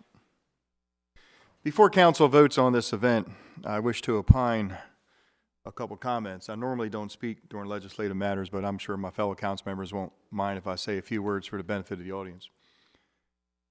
In the late 1990s, Hutchins Park was designated by prior council to be used as an arts and entertainment venue, a festival area for the city. Matter of fact,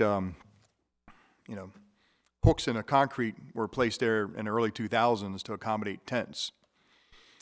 And it was the city's wish to, if you really know your history, Hutchins Park was a landfill that was kind of just claimed slowly over dumping stuff in the city, and we put asphalt over it and we called it a park. It's still a park, whether it's asphalt or grass, it's still a park. But it was the wish of the predecessors back in the late 90s, early 2000s that that park would be used for events, commerce, to bring people together, music and festivals and things of such.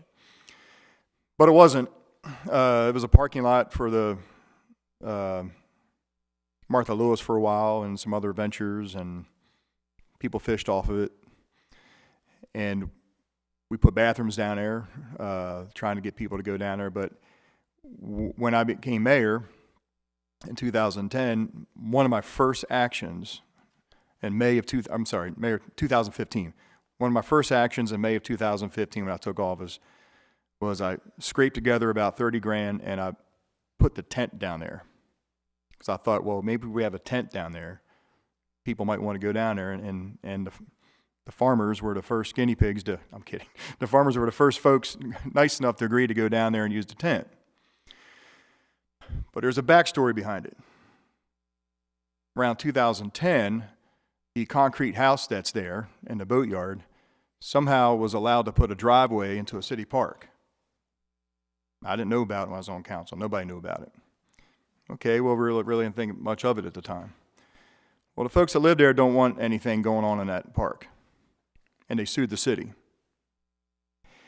And we, of course, we had to defend ourselves because it was zoned, to be used as a festival park. If you want to bring your drive through it, that's fine, but it's zoned to be a park where we bring in commerce and people and activities and events and concerts. Well, the case got taken out of Hartford County, put in Baltimore County, and Baltimore County has no municipalities. And so the judge who ruled on this ruled on it almost like it was a divorce court. They split the baby. And you can't really split the baby when it comes to municipal law. It's either the law or it's not. But then you got what we have for the last 4 years, a hybrid of the farmers market at the intersection of Market Street where we can't use the tent. Now, of course, immediately the city of Havre Grace appealed this to the Maryland Court of Special Appeals, thinking we would have a decision in our favor within a year. Here we are over 3 years later, no decision from the Maryland Court of Appeals. Now, we are going to try to go to the Maryland Supreme Court to see if we can speed this up. But the reason I tell you all this is if you're kind of frustrated because you either think the farmers market should be at Hutchins Park or you think it should be at Pennington, and if you think the city doesn't know where we're putting this thing, that's not the case. First of all, the farmers market is its own 501c3. It's not run by the city. The city just says, yes, you can set up at this place. Talking with the leadership, Don and everybody, they were in my office about 3 weeks ago or so, and they know full well that it's always our dream to bring it back to that beautiful tent right on the water and have that nice area with the bathrooms and all that stuff, and it's a nice venue where people can walk down. But I said to Donna, I can't pigeon-tail you here anymore to this intersection.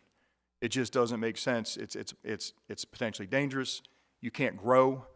Park is an issue, and they all said we did really, really, really well this winter at the Star Center, at Pennington Avenue. But I'm telling you, regardless of how council comes down to vote, it's still, my vision, hopefully, that we get this resolved with the court, with Hutchins Park, that we can move back down into that area. And one day use it for what it's supposed to be used for, a festival park where people come and they meet each other and they, music. I mean, that judge even said we can't even have amplified music. I mean, it was the craziest thing. Let me just put it to you this way. The ruling from the judge is the same as if you went and bought a condo on 2nd Street of the Boardwalk and said, I don't want anybody to make any noise on the street. So we have to win this case, because if he doesn't, I mean, it's going to have crazy ramifications for other cities. I mean, it was zoned about 12 years before they built their house there. So just think about that for a second. So that's what we're dealing with. Wherever you want the farmers market to land, just know at the end of the day, it was always our intent, and hopefully the future will be down back at Hutchins Park. So thank you, council, for your patience. I really just wanted to give the citizens who may or may not know the background. Here we are. I mean, I think the lawsuit started, 2017? Yeah. I mean, that's how long we've been dealing. And it was the decision came out 2021, I believe. So we're still dealing with it. So with that, council, I'll stop opining and let you guys hammer it out. So we are under there was no more questions, unless I created any more questions. You're way over 3 minutes, Mayor. I'll probably pay for that later, but it was worth it, wasn't it? Okay. Okay, thank you very much for listening. Funny one. All right, so we have a motion by Councilmember Jones, seconded by the Council President, Havre Grace Farmers Market for May 3rd to December 20, 2025. All those in favor say aye. Aye. Aye. All those opposed say nay. Motion to approve the farmers market is approved 5-0 in the affirmative. Thank you, Council. And we're going to go to item B, special event application. Dr. Ritchie. Thank you, Mayor. Council, for your consideration is the final event we have on the agenda this evening, the 2025 Susquehanna River Running Festival for September 19th and 20th from noon to 7 p.m. The 19th, 8 a.m. to 2 p.m., 20th, or I'm sorry, noon to 7 on the 19th, 8 to 2 on the 20th, and at Tidings Memorial Park and David Craig Park, and obviously the route and all the detailed information is in the packet you all received. Thank you, Dr. Ritchie. Council, I have a motion to approve 2025 Susquehanna River Running Festival. Second. I have a motion? I'll make the motion. Okay, Councilmember Boyer made a motion, and the second comes from Shenagus? Yes. Okay. Motion by Councilmember Boyer, second from Councilmember Shenagus. Questions or comments? I just want to make a quick comment. I know that the Running Fest individuals are still with us tonight. So I'd like to make I was reminded today that council did make an amendment to this event last year, and that was, the motion was made that there'd be a desire for the event sponsor to reimburse the city police department and DPW cost. So I would like to make an amendment tonight that the event sponsor reimburses city police department and DPW cost. Second.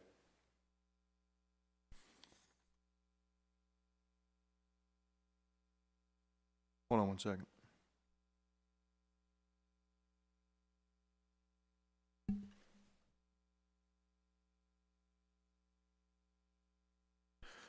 Okay, we have an amendment by Councilmember Booker, second by the Council President, and this is that the event sponsor covered the police and DPW costs? The Havre Correct. Police. The Havre Grace Police? Yeah, Havre Grace Police. And Havre Grace DPW costs? And Havre Grace Department of Public Works cost, Okay. absolutely. All right, questions or comments? What's the cost? What was the cost again? The cost is on the final page of the event application.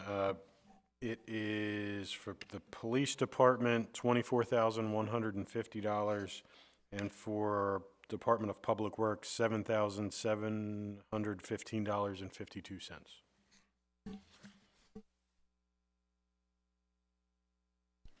So that's a grand total of $31,865.52. I have two questions. Question number one, last year, what did they actually pay for both, or what was the? The motion that was made last year, I believe, was for police department overtime only.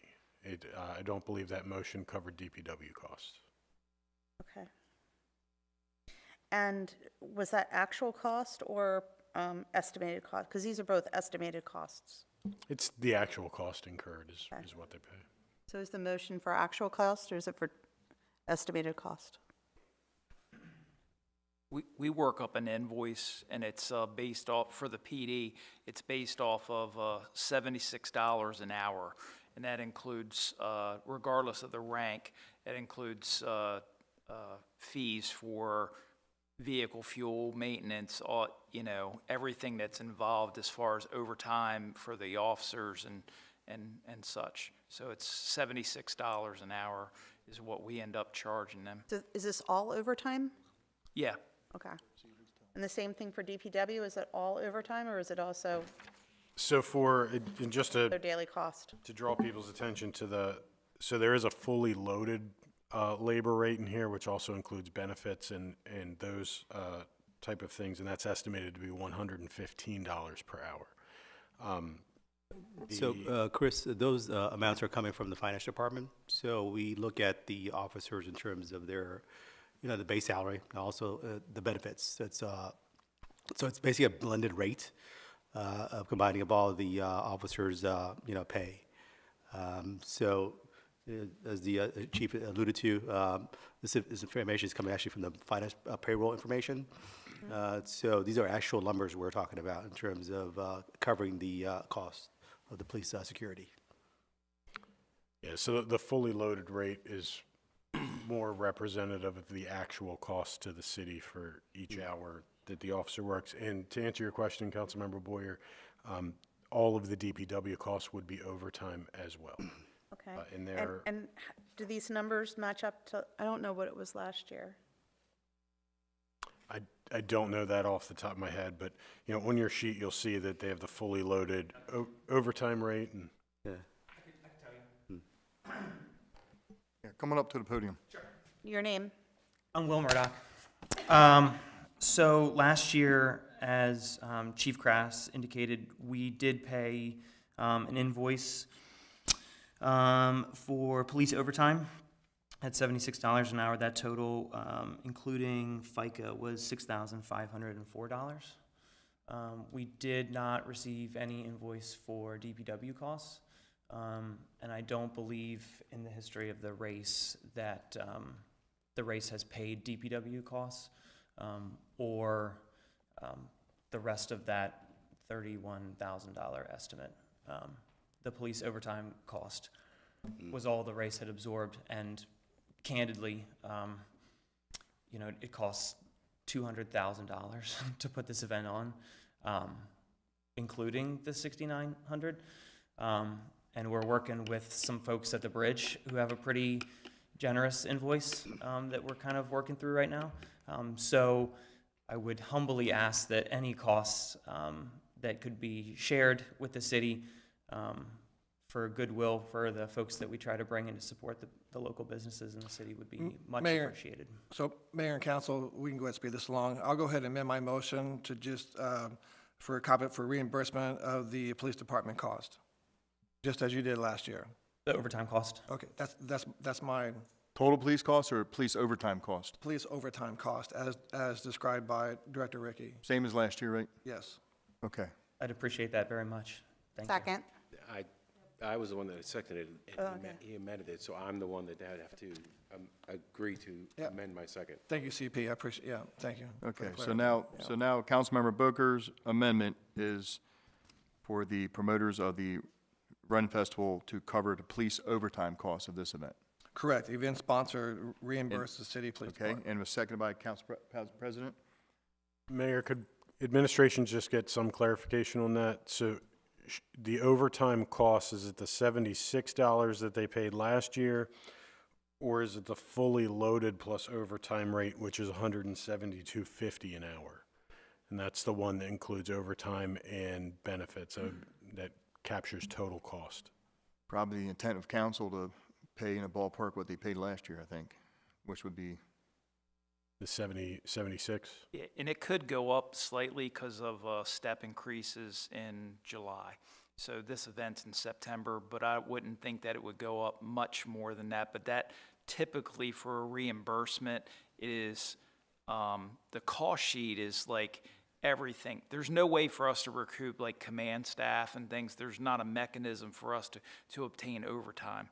So we end up that the city pays our salaries for those days. However, we do not recoup that money. So that's how it is substantially less. And there's a lot of planning that goes involved into the event, and those hours are on the cost sheet, but they're not charged to the Charm City Run. We only charge for the overtime, which I believe is 16 officers, and that is the day of the event. And it might be 15. I think it was 16 though last year. Thank you for the clarification. yes, sir. On the amendment, all in favor say aye. Aye. Aye. All opposed say nay. Councilmember Boger's amendment carries 5-0 in the affirmative. We're back to the event application. I have a motion by Councilmember Boyer, second by Councilmember Snagos. Is there any further questions or comments? Okay. All those in favor say aye. Aye. All opposed say nay. Susquehanna River Run Festival, September 19th and 20th, 2025 is approved 5-0 in the affirmative. Thank you, Council. I want to see 2,000 people there. They do too. And just because there's an open mic, I'll go ahead and take it. And so please actually, the city kind of eats the burden for the 501c3 for the market, and it's like $800 per event. So these events and having what you have your quad filled with your officers, then you have your additional uniforms, it comes at a price. So I just want to kind of let y'all know. So we pay for this consummate service. Now we love it. Yes, sir. Thank you. Thank you, Councilmember Boger. We're going to go to item 15, Director's Reports. Dr. Ritchie. Thank you, Mayor, Council President, council members, and it's nice that we continue to have citizens hanging with us through these meetings. It's great to see everybody physically here. I believe Director Conaway mentioned this employee at the last meeting, but I want to mention her again, Miss Naomi Wright. She is leading the project down there on Water Street for the shoreline work. She is doing an outstanding job, and if you haven't had a chance to go down to Water Street, you really should go and check it out. It is beautiful. It turned a real dumpy looking place into something real special. And the kind of work that they've been working very fast, but doing very good work. So kudos to her, and I really thank her for all the extra effort she's put in. So we have some events going on at the Star Center between now and when we see each other again. So the international touring show The Beat Goes On, featuring American singer/actress Lisa McClowery's portrayal of Cher, is at the Star Center this Saturday. And Eagle Mania is at the Star Center on March 29th. Last time we talked, I said you better get your tickets, and you really should have. It's basically sold out. There's like 18 single seats available when I counted. So if you're going to go by yourself, or don't care if you don't sit anywhere near the people that you come with, there's still some tickets for you. But other than that, it's pretty much sold out. But that is March 29th. Registration is open for the Star Summer Camps. They are very popular, so I recommend that if you have a little one in your life that you would like to put in a summer camp, you do that now. But these summer camps include Finding Nemo, Academy of Wizardry, Musical Theater Camp, Superhero Academy, Artist Camp, Princess Dance Camp, Jurassic Camp, Decades of Disney Camp, Space Camp, Aerial Arts, Pinkalicious Camp, Let's Code Camp, Filmmaking Camp, Freestyle Fairy Tales, and Galactic Apprentices. And you can buy any tickets to any of the events we have, but also sign your little one up for the summer camps at starcentermd.com. The Maryland Department of Transportation is hosting an interactive virtual webinar on Thursday, April 3rd from noon to 1. It is to highlight the development of the draft Maryland State Transportation Trails Strategic Plan. And that plan will guide future investment in transportation trails, otherwise called shared use paths, across the state, and helping to advocate efforts to reduce greenhouse gas emissions, boost alternatives to driving, and prioritize the safety of all road users across the transportation network. So if you are interested in participating in that, more information can be found on the city's website, havredegracemd.gov. There are also a bunch of other events going on in the city between now and the next time we meet, and there are too many to list, but you can find those events at explorehavredegrace.com. And then lastly, there is a municipal election coming up, and by the volume of candidates we have, I think people definitely know there's a municipal election coming up. But an election for 3 city council members will be held on May 6th at the Star Center Gymnasium. The polls will open at 7 a.m., close at 8 p.m. The candidacy filing is currently open. It closes tomorrow at 5 p.m. So if you're interested, you can still throw your hat in the ring. Just get here tomorrow by 5 and see me so I can take your packet and you can pay your fee. The fee is $50. You can download the candidacy packet from the city's website, or if you just come to City Hall, we have packets available for you here. Currently, there are 8 individuals that have filed for candidacy, but like I said, it closes at 5 p.m. tomorrow, 5:30 tomorrow. Ethics Commission is meeting to review the packets, and then on Friday, the Board of Election Supervisors is meeting to do their review of the packets. And then after that, we will know the official slate of candidates for the election. And that concludes my report for this evening. Thank you. So we'll likely push it out on the city's website, and obviously the individuals are going to be notified as well. Thank you, Dr. Ritchie. Good evening, Ms. Bridget Johnson, Director of Economic Development and Tourism. Good evening, Mayor, council members, citizens at home, and citizens in the audience. A couple quick updates this evening. Our Tourism Advisory Board meeting will be held this Wednesday, February 19th at 10 a.m. here in Council Chambers. The topic is upcoming First Fridays and other spring and summer events.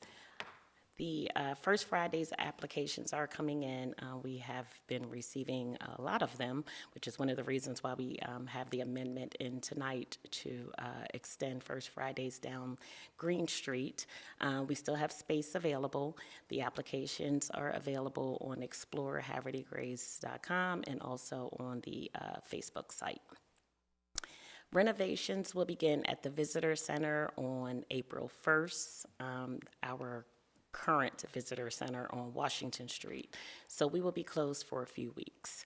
We will have walking maps and other materials available. We'll set up a mailbox outside of the facility available for visitors and residents. We will also have QR codes with our information that will be on the windows. And we are going to, Lori will work out of the old visitor center on Pennington Avenue, but we're trying to have all of the information available either by the QR code or the information that'll be available in the mailbox. And that's normally what everyone comes to see us for, additional walking maps and visitors guides. But we will be set up to continue to sell tickets for the Star Center and the Opera House. EDAB also meets this Wednesday, February 19th at 4:00 p.m. here in Council Chambers. We are having a work session to discuss business attraction in the new city permitting system. The Vintage Cafe is opening on Wednesday, February 19th in its new location, 400 North Union Avenue. We're very excited about this. They have done a lot of their own marketing, making our life a little bit easier, but we are sharing their information. We're going to reach out to them in the future to see if they'd like to do an official ribbon cutting. And along with that, we are looking forward to backfilling their space at 114 North Washington Street, and additional details coming on that in the near future. And I just wanted to say a special congratulations. I think everyone has to Stephanie Gullenbeck and the entire McGregor's family on the successful completion of the filming of a new show, or possibly an old show, because we only have so much information about the show. But the decor in the restaurant is beautiful.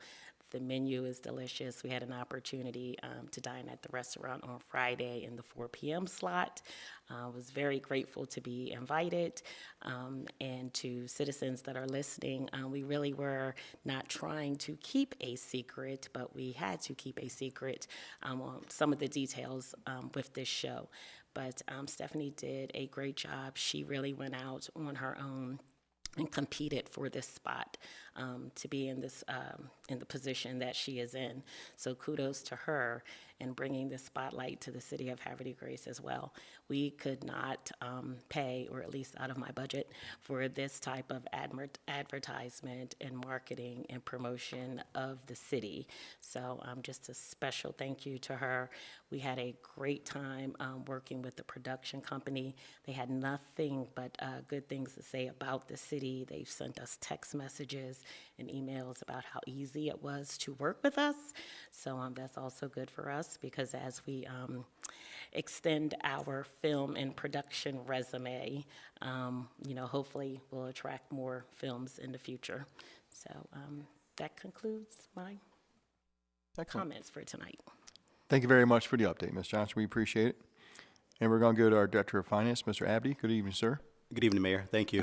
Council members, residents of Havre de Grace. Before I get introduced to the financial condition of our three major funds, I'd like to thank you for introducing the budget amendments, ordinance 1178 and 79. Actually, 1179 is 1180. Starting with the general fund, the fund balance currently stands at $5,472,400. Since my last reporting, that's up $181,000. In terms of the revenue side, it's up $989,500 since my last reporting to $20,887,000. Expenditures to date is at $17,764,200, which is up $800,500 since my last reporting. Onto the water and sewer fund, the fund balance currently stands at a little over $5,926,000, which is up $55,200 since my last reporting. The fund balance has not changed. It currently stands at $1,746,800. In terms of revenues, they are up $506,300 since my last reporting. Revenues to date currently stands at $15,153,800.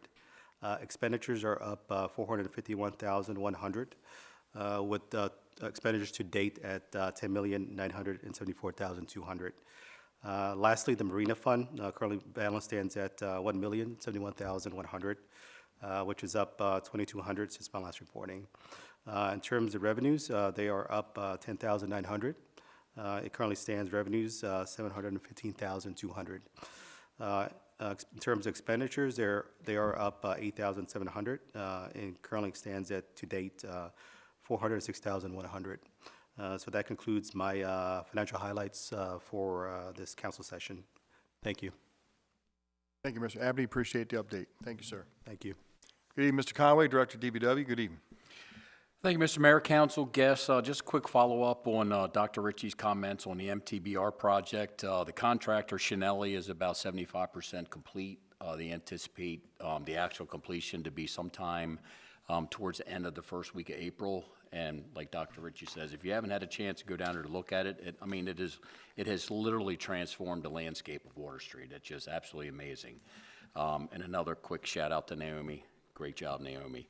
Part of the previous project, we have to do a mitigation plan through critical area. We were about 1,300 square feet short of plantings, basically from the south side of David Craig Park around to Tidewater Grill, and our new hire, Jody Chivalry, she's going to be taking that in the next 2 weeks. And we have our Municipal Tree Commission meeting this Wednesday, 6 p.m. at the PD conference room. That's all I have. Thank you. Thank you very much, Mr. Conway. Thanks for the update. Good evening, Chief. Mayor, good evening, council members. Just one thing. So we have a new member of the department. So this is K-9 Miko. He started K-9 school today with his handler Cooper, PFC Cooper. So they're in K-9 school with the Harford County Sheriff's Office right now. So we purchased Miko from Lifeline K-9 in Salisbury, North Carolina. About 10 days ago, we went down, picked him up, and he was imported from Hungary. So he's beautiful. He was a little thin when we got him, but Jay's working really hard, and he'll fill out, and he's just over a year old. So I think it was 13 or 14 months. So he tested out really well, and I think he's going to do really well in the school. Thanks, Chief. Appreciate the update and looking forward to meeting Mr. Miko. I'm sure I will soon. We're going to move to comments from the mayor. I'll try to be brief. A lot of construction going on. Like I say, down by Water Street. Landscape is looking great. Contractors are moving very fast. The weather's getting better. The brick pavers are being laid on Washington Street as fast as good weather can allow. And, man, if anybody have ever laid brick pavers before, like, that is a nightmare, trying to get that stuff level so the bricks don't sink and all that stuff. I don't know how they do it. Anyway, so, yeah, a lot of good stuff going on. Very, very happy for McGregor's, for, you know, the being chosen for the television show and the restaurant remake, and happy for all the publicity for Havre de Grace. So, all my friends that live in Bel Air were texting me last week saying, heard Gordon Ramsay's in town. I'm like, yeah, he's not in Bel Air, is he? Anyway, but, You know your wife is watching. but she lives in Havre de Grace now, I think. Anyway, no, my wife's from Bel Air. But, anyway, thank you very much. Tonight was a very, very nice meeting. First of all, the World Down Syndrome Day was very, very sweet. It was nice to see such goodwill here in this room, and everyone who spoke, everybody clapped. I thought that was just great. I mean, it didn't matter what anybody said. I mean, it just, you know, it was just great. It was like encouraging people to stand up, and I tell you, that was really nice. I know when I came out tonight, we invoked the 3-minute rule, and about half the people followed it. And I was a little lenient this evening just because if somebody prepared any notes and they were practicing at home and it went over 3 minutes, I didn't want to be that guy, you know, because it was like the first night we brought out the 3-minute rule. But I'll start bringing out that I'll start being more stricter on the 3-minute rule. But I gave everybody a mulligan tonight since it was like a new rule. I just wanted to see who would voluntarily follow the 3-minute rule. But we will have to you know, hold it to a line in the near future. But please understand, we never want to look like we're that government that doesn't want to listen to people. You know, it's always been very important to me that we listen to everybody. It's just, for some reason, I mean, the last, 4 or 5 months, we've been having a lot of speakers, which is good, you know. But like I say, I think because of that, we just need to make it just more routine. 3 minutes and everybody speaks, get as many speakers as we can in. And I think that'll work out good. So anyway, bear with us here. Thank you very much for being a great audience, very courteous. And again, it was a very nice meeting with the World Down Syndrome Day on Friday, March 21st. And with that, we'll go with council comments. Councilmember Boger. Good evening, Mayor, council, directors, citizens who are with us today in the audience, and citizens who are tuning in. I'll be brief. First of all, I'll give a shout out to DPW Director, Mr. Joe Conway. He's quick to respond to just about anything that council throws at him. And I wanted to give him a special congratulations on the hire of Jody Shively. She's fantastic. So great job recruiting her. It's a long time coming. She's fantastic. Last week we did attend and spent way too much money on the Lighthouse St. Patrick's fundraiser at the Vandover. I didn't win a single basket, but I'm a little bit lighter in the wallet, but that's okay. And I will, let's see, I did check out the Vintage Cafe this weekend. I got to tell you, they got an Elvis corner in there. And that is blowing me away. I just love that. They actually advertise on a bulletin board, other downtown businesses. I think they're spot on. Kind of coined a phrase within 5 minutes after me being there of the Franklin Union being a Union Square. So I thought that was pretty clever. But anyway, keep pushing on with that. Did get a chance to eat at McGregor's restaurant and thank the general manager and, of course, the owner there. Fantastic. Hope they can maintain pace. I think they will. They got the great staff.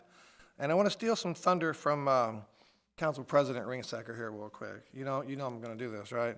So I'm going to read you a quick note. This came from scouting troop number 967B. And it reads like this. Councilman Boker, thank you for coming to speak with us on Sunday, January the 19th, 2025, about what it means to be a good citizen in today's world. Yours in scouting, Troop 9677B. And it's signed by all the members who were there that day. Now, that's why I do what I do. I mean, that's why we all do what we do, is to receive things like this, right? Yeah, it was a Sunday. It was an odd hour, but if you want to serve, you want to sign up to serve, you got to put some skin in the game, and that's part of the skin right there. And Mayor and Council, I'll go ahead and close by thanking the fantastic Susquehanna Host Company, the Havre Grace Police Department, our ambulance corps, our EMT, and our first responders. That's all I have, Mayor. Thank you very much, Councilmember Booker. And good evening, Councilmember Jones. Good evening. I'm struggling here a bit, so I'm going to pass on my comments this evening. Thank you. I understand. Thank you very much. You did a good job. All right. And good evening, Councilmember Boyer. Thank you, Mayor. I'm looking forward to Friday, where I'm going to have to pick out 2 pairs of socks to wear at the same time.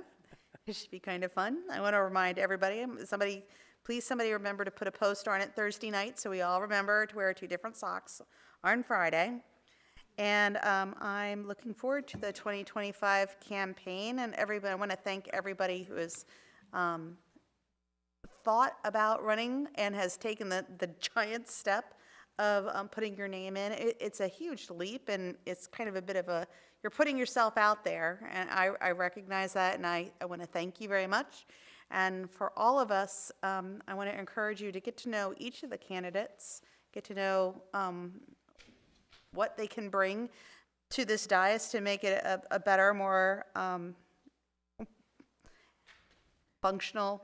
Well, we're really good at functioning anyway. Just to bring us to a better place, because we all love this community. Nobody runs for city council for any reason other than they love Havre Grace and they want to make it a better place.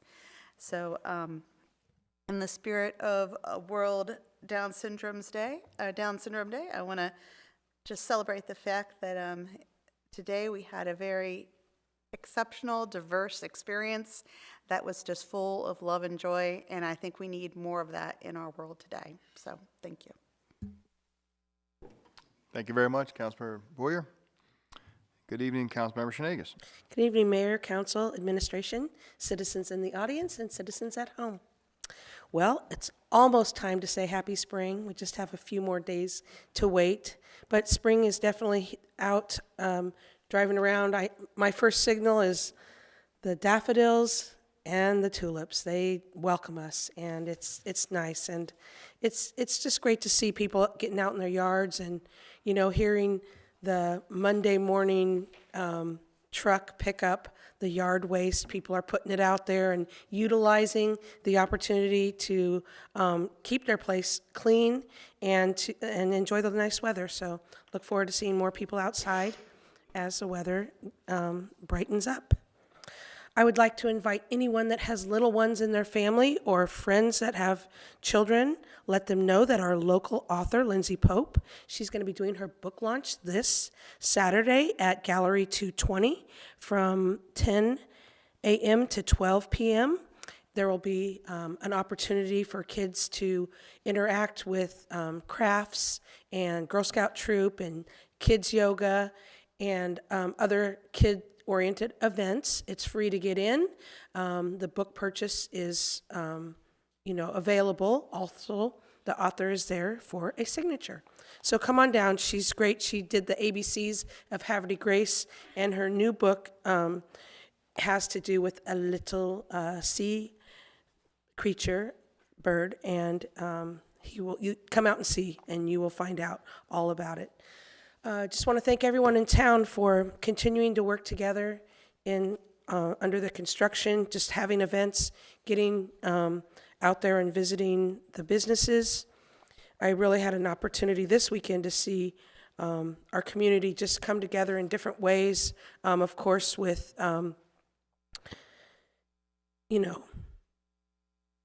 McGregor's. McGregor's has evolved hugely, and people that are new to the area, they're curious of what's going on, and so much secrecy and, opportunity to see, famous people in town. Well, what's going on in Havre Grace? Well, we know that, through the times, businesses evolve, and you have to do what's best to make it better for the community. So I'm thankful that I get to see people interested in making that happen, and we all know that the VFW has taken some time to step out there and help the community, even though they're in their quiet place on the side. They are out there, and I want you to know that they will be at the kids' launch. I forgot to mention, so that's why I popped that in there. But to segue to that, the American Legion has a lovely historic room that they're trying to grow, and they had a lovely fundraiser this weekend with a local band playing USO music, a great event to fundraise and bring out more support. If you have time on Saturdays, come on out. They're open from 1 to 5. You can see all the War Memorial memorabilia, and there's people in there that can talk to you about the history. So, and that's all I have to say tonight about our lovely city, but there is more to come. And back to you, Mayor. Thank you very much, Councilmember Shenegis. Good evening, Council President. Mr. Mayor, council, citizens, like the mayor said, it's great seeing everybody sticking around, because usually we might have 1 or 2 people in the audience at this point, but it's great you guys stuck around. Councilman Boker, thank you so much for mentioning scouting. So Boy Scouts of America is no longer, it's not Boy Scouts of America, they changed their name to Scouting America. It was Scouts BSA, and then now it's Scouting America. So my daughter is a member of Troop 967, the G. They do separate the boys and the girls, and 967B is the one that Johnny and I went to. I've done that hundreds of times, and I really enjoy it. I enjoy being a Scoutmaster. I am a registered adult with the B troop over the G troop over there, and the boys 965 troop up in Level, Webster. Was camping this weekend. It was a great time. But the Councilman Booker mentioned this, so I invited them to go along. It was a good time because the requirements for first class are under 9A: visit and discuss with your with a selected individual approved by your leader, for example, elected official, the constitutional rights and obligations of a U.S. citizen.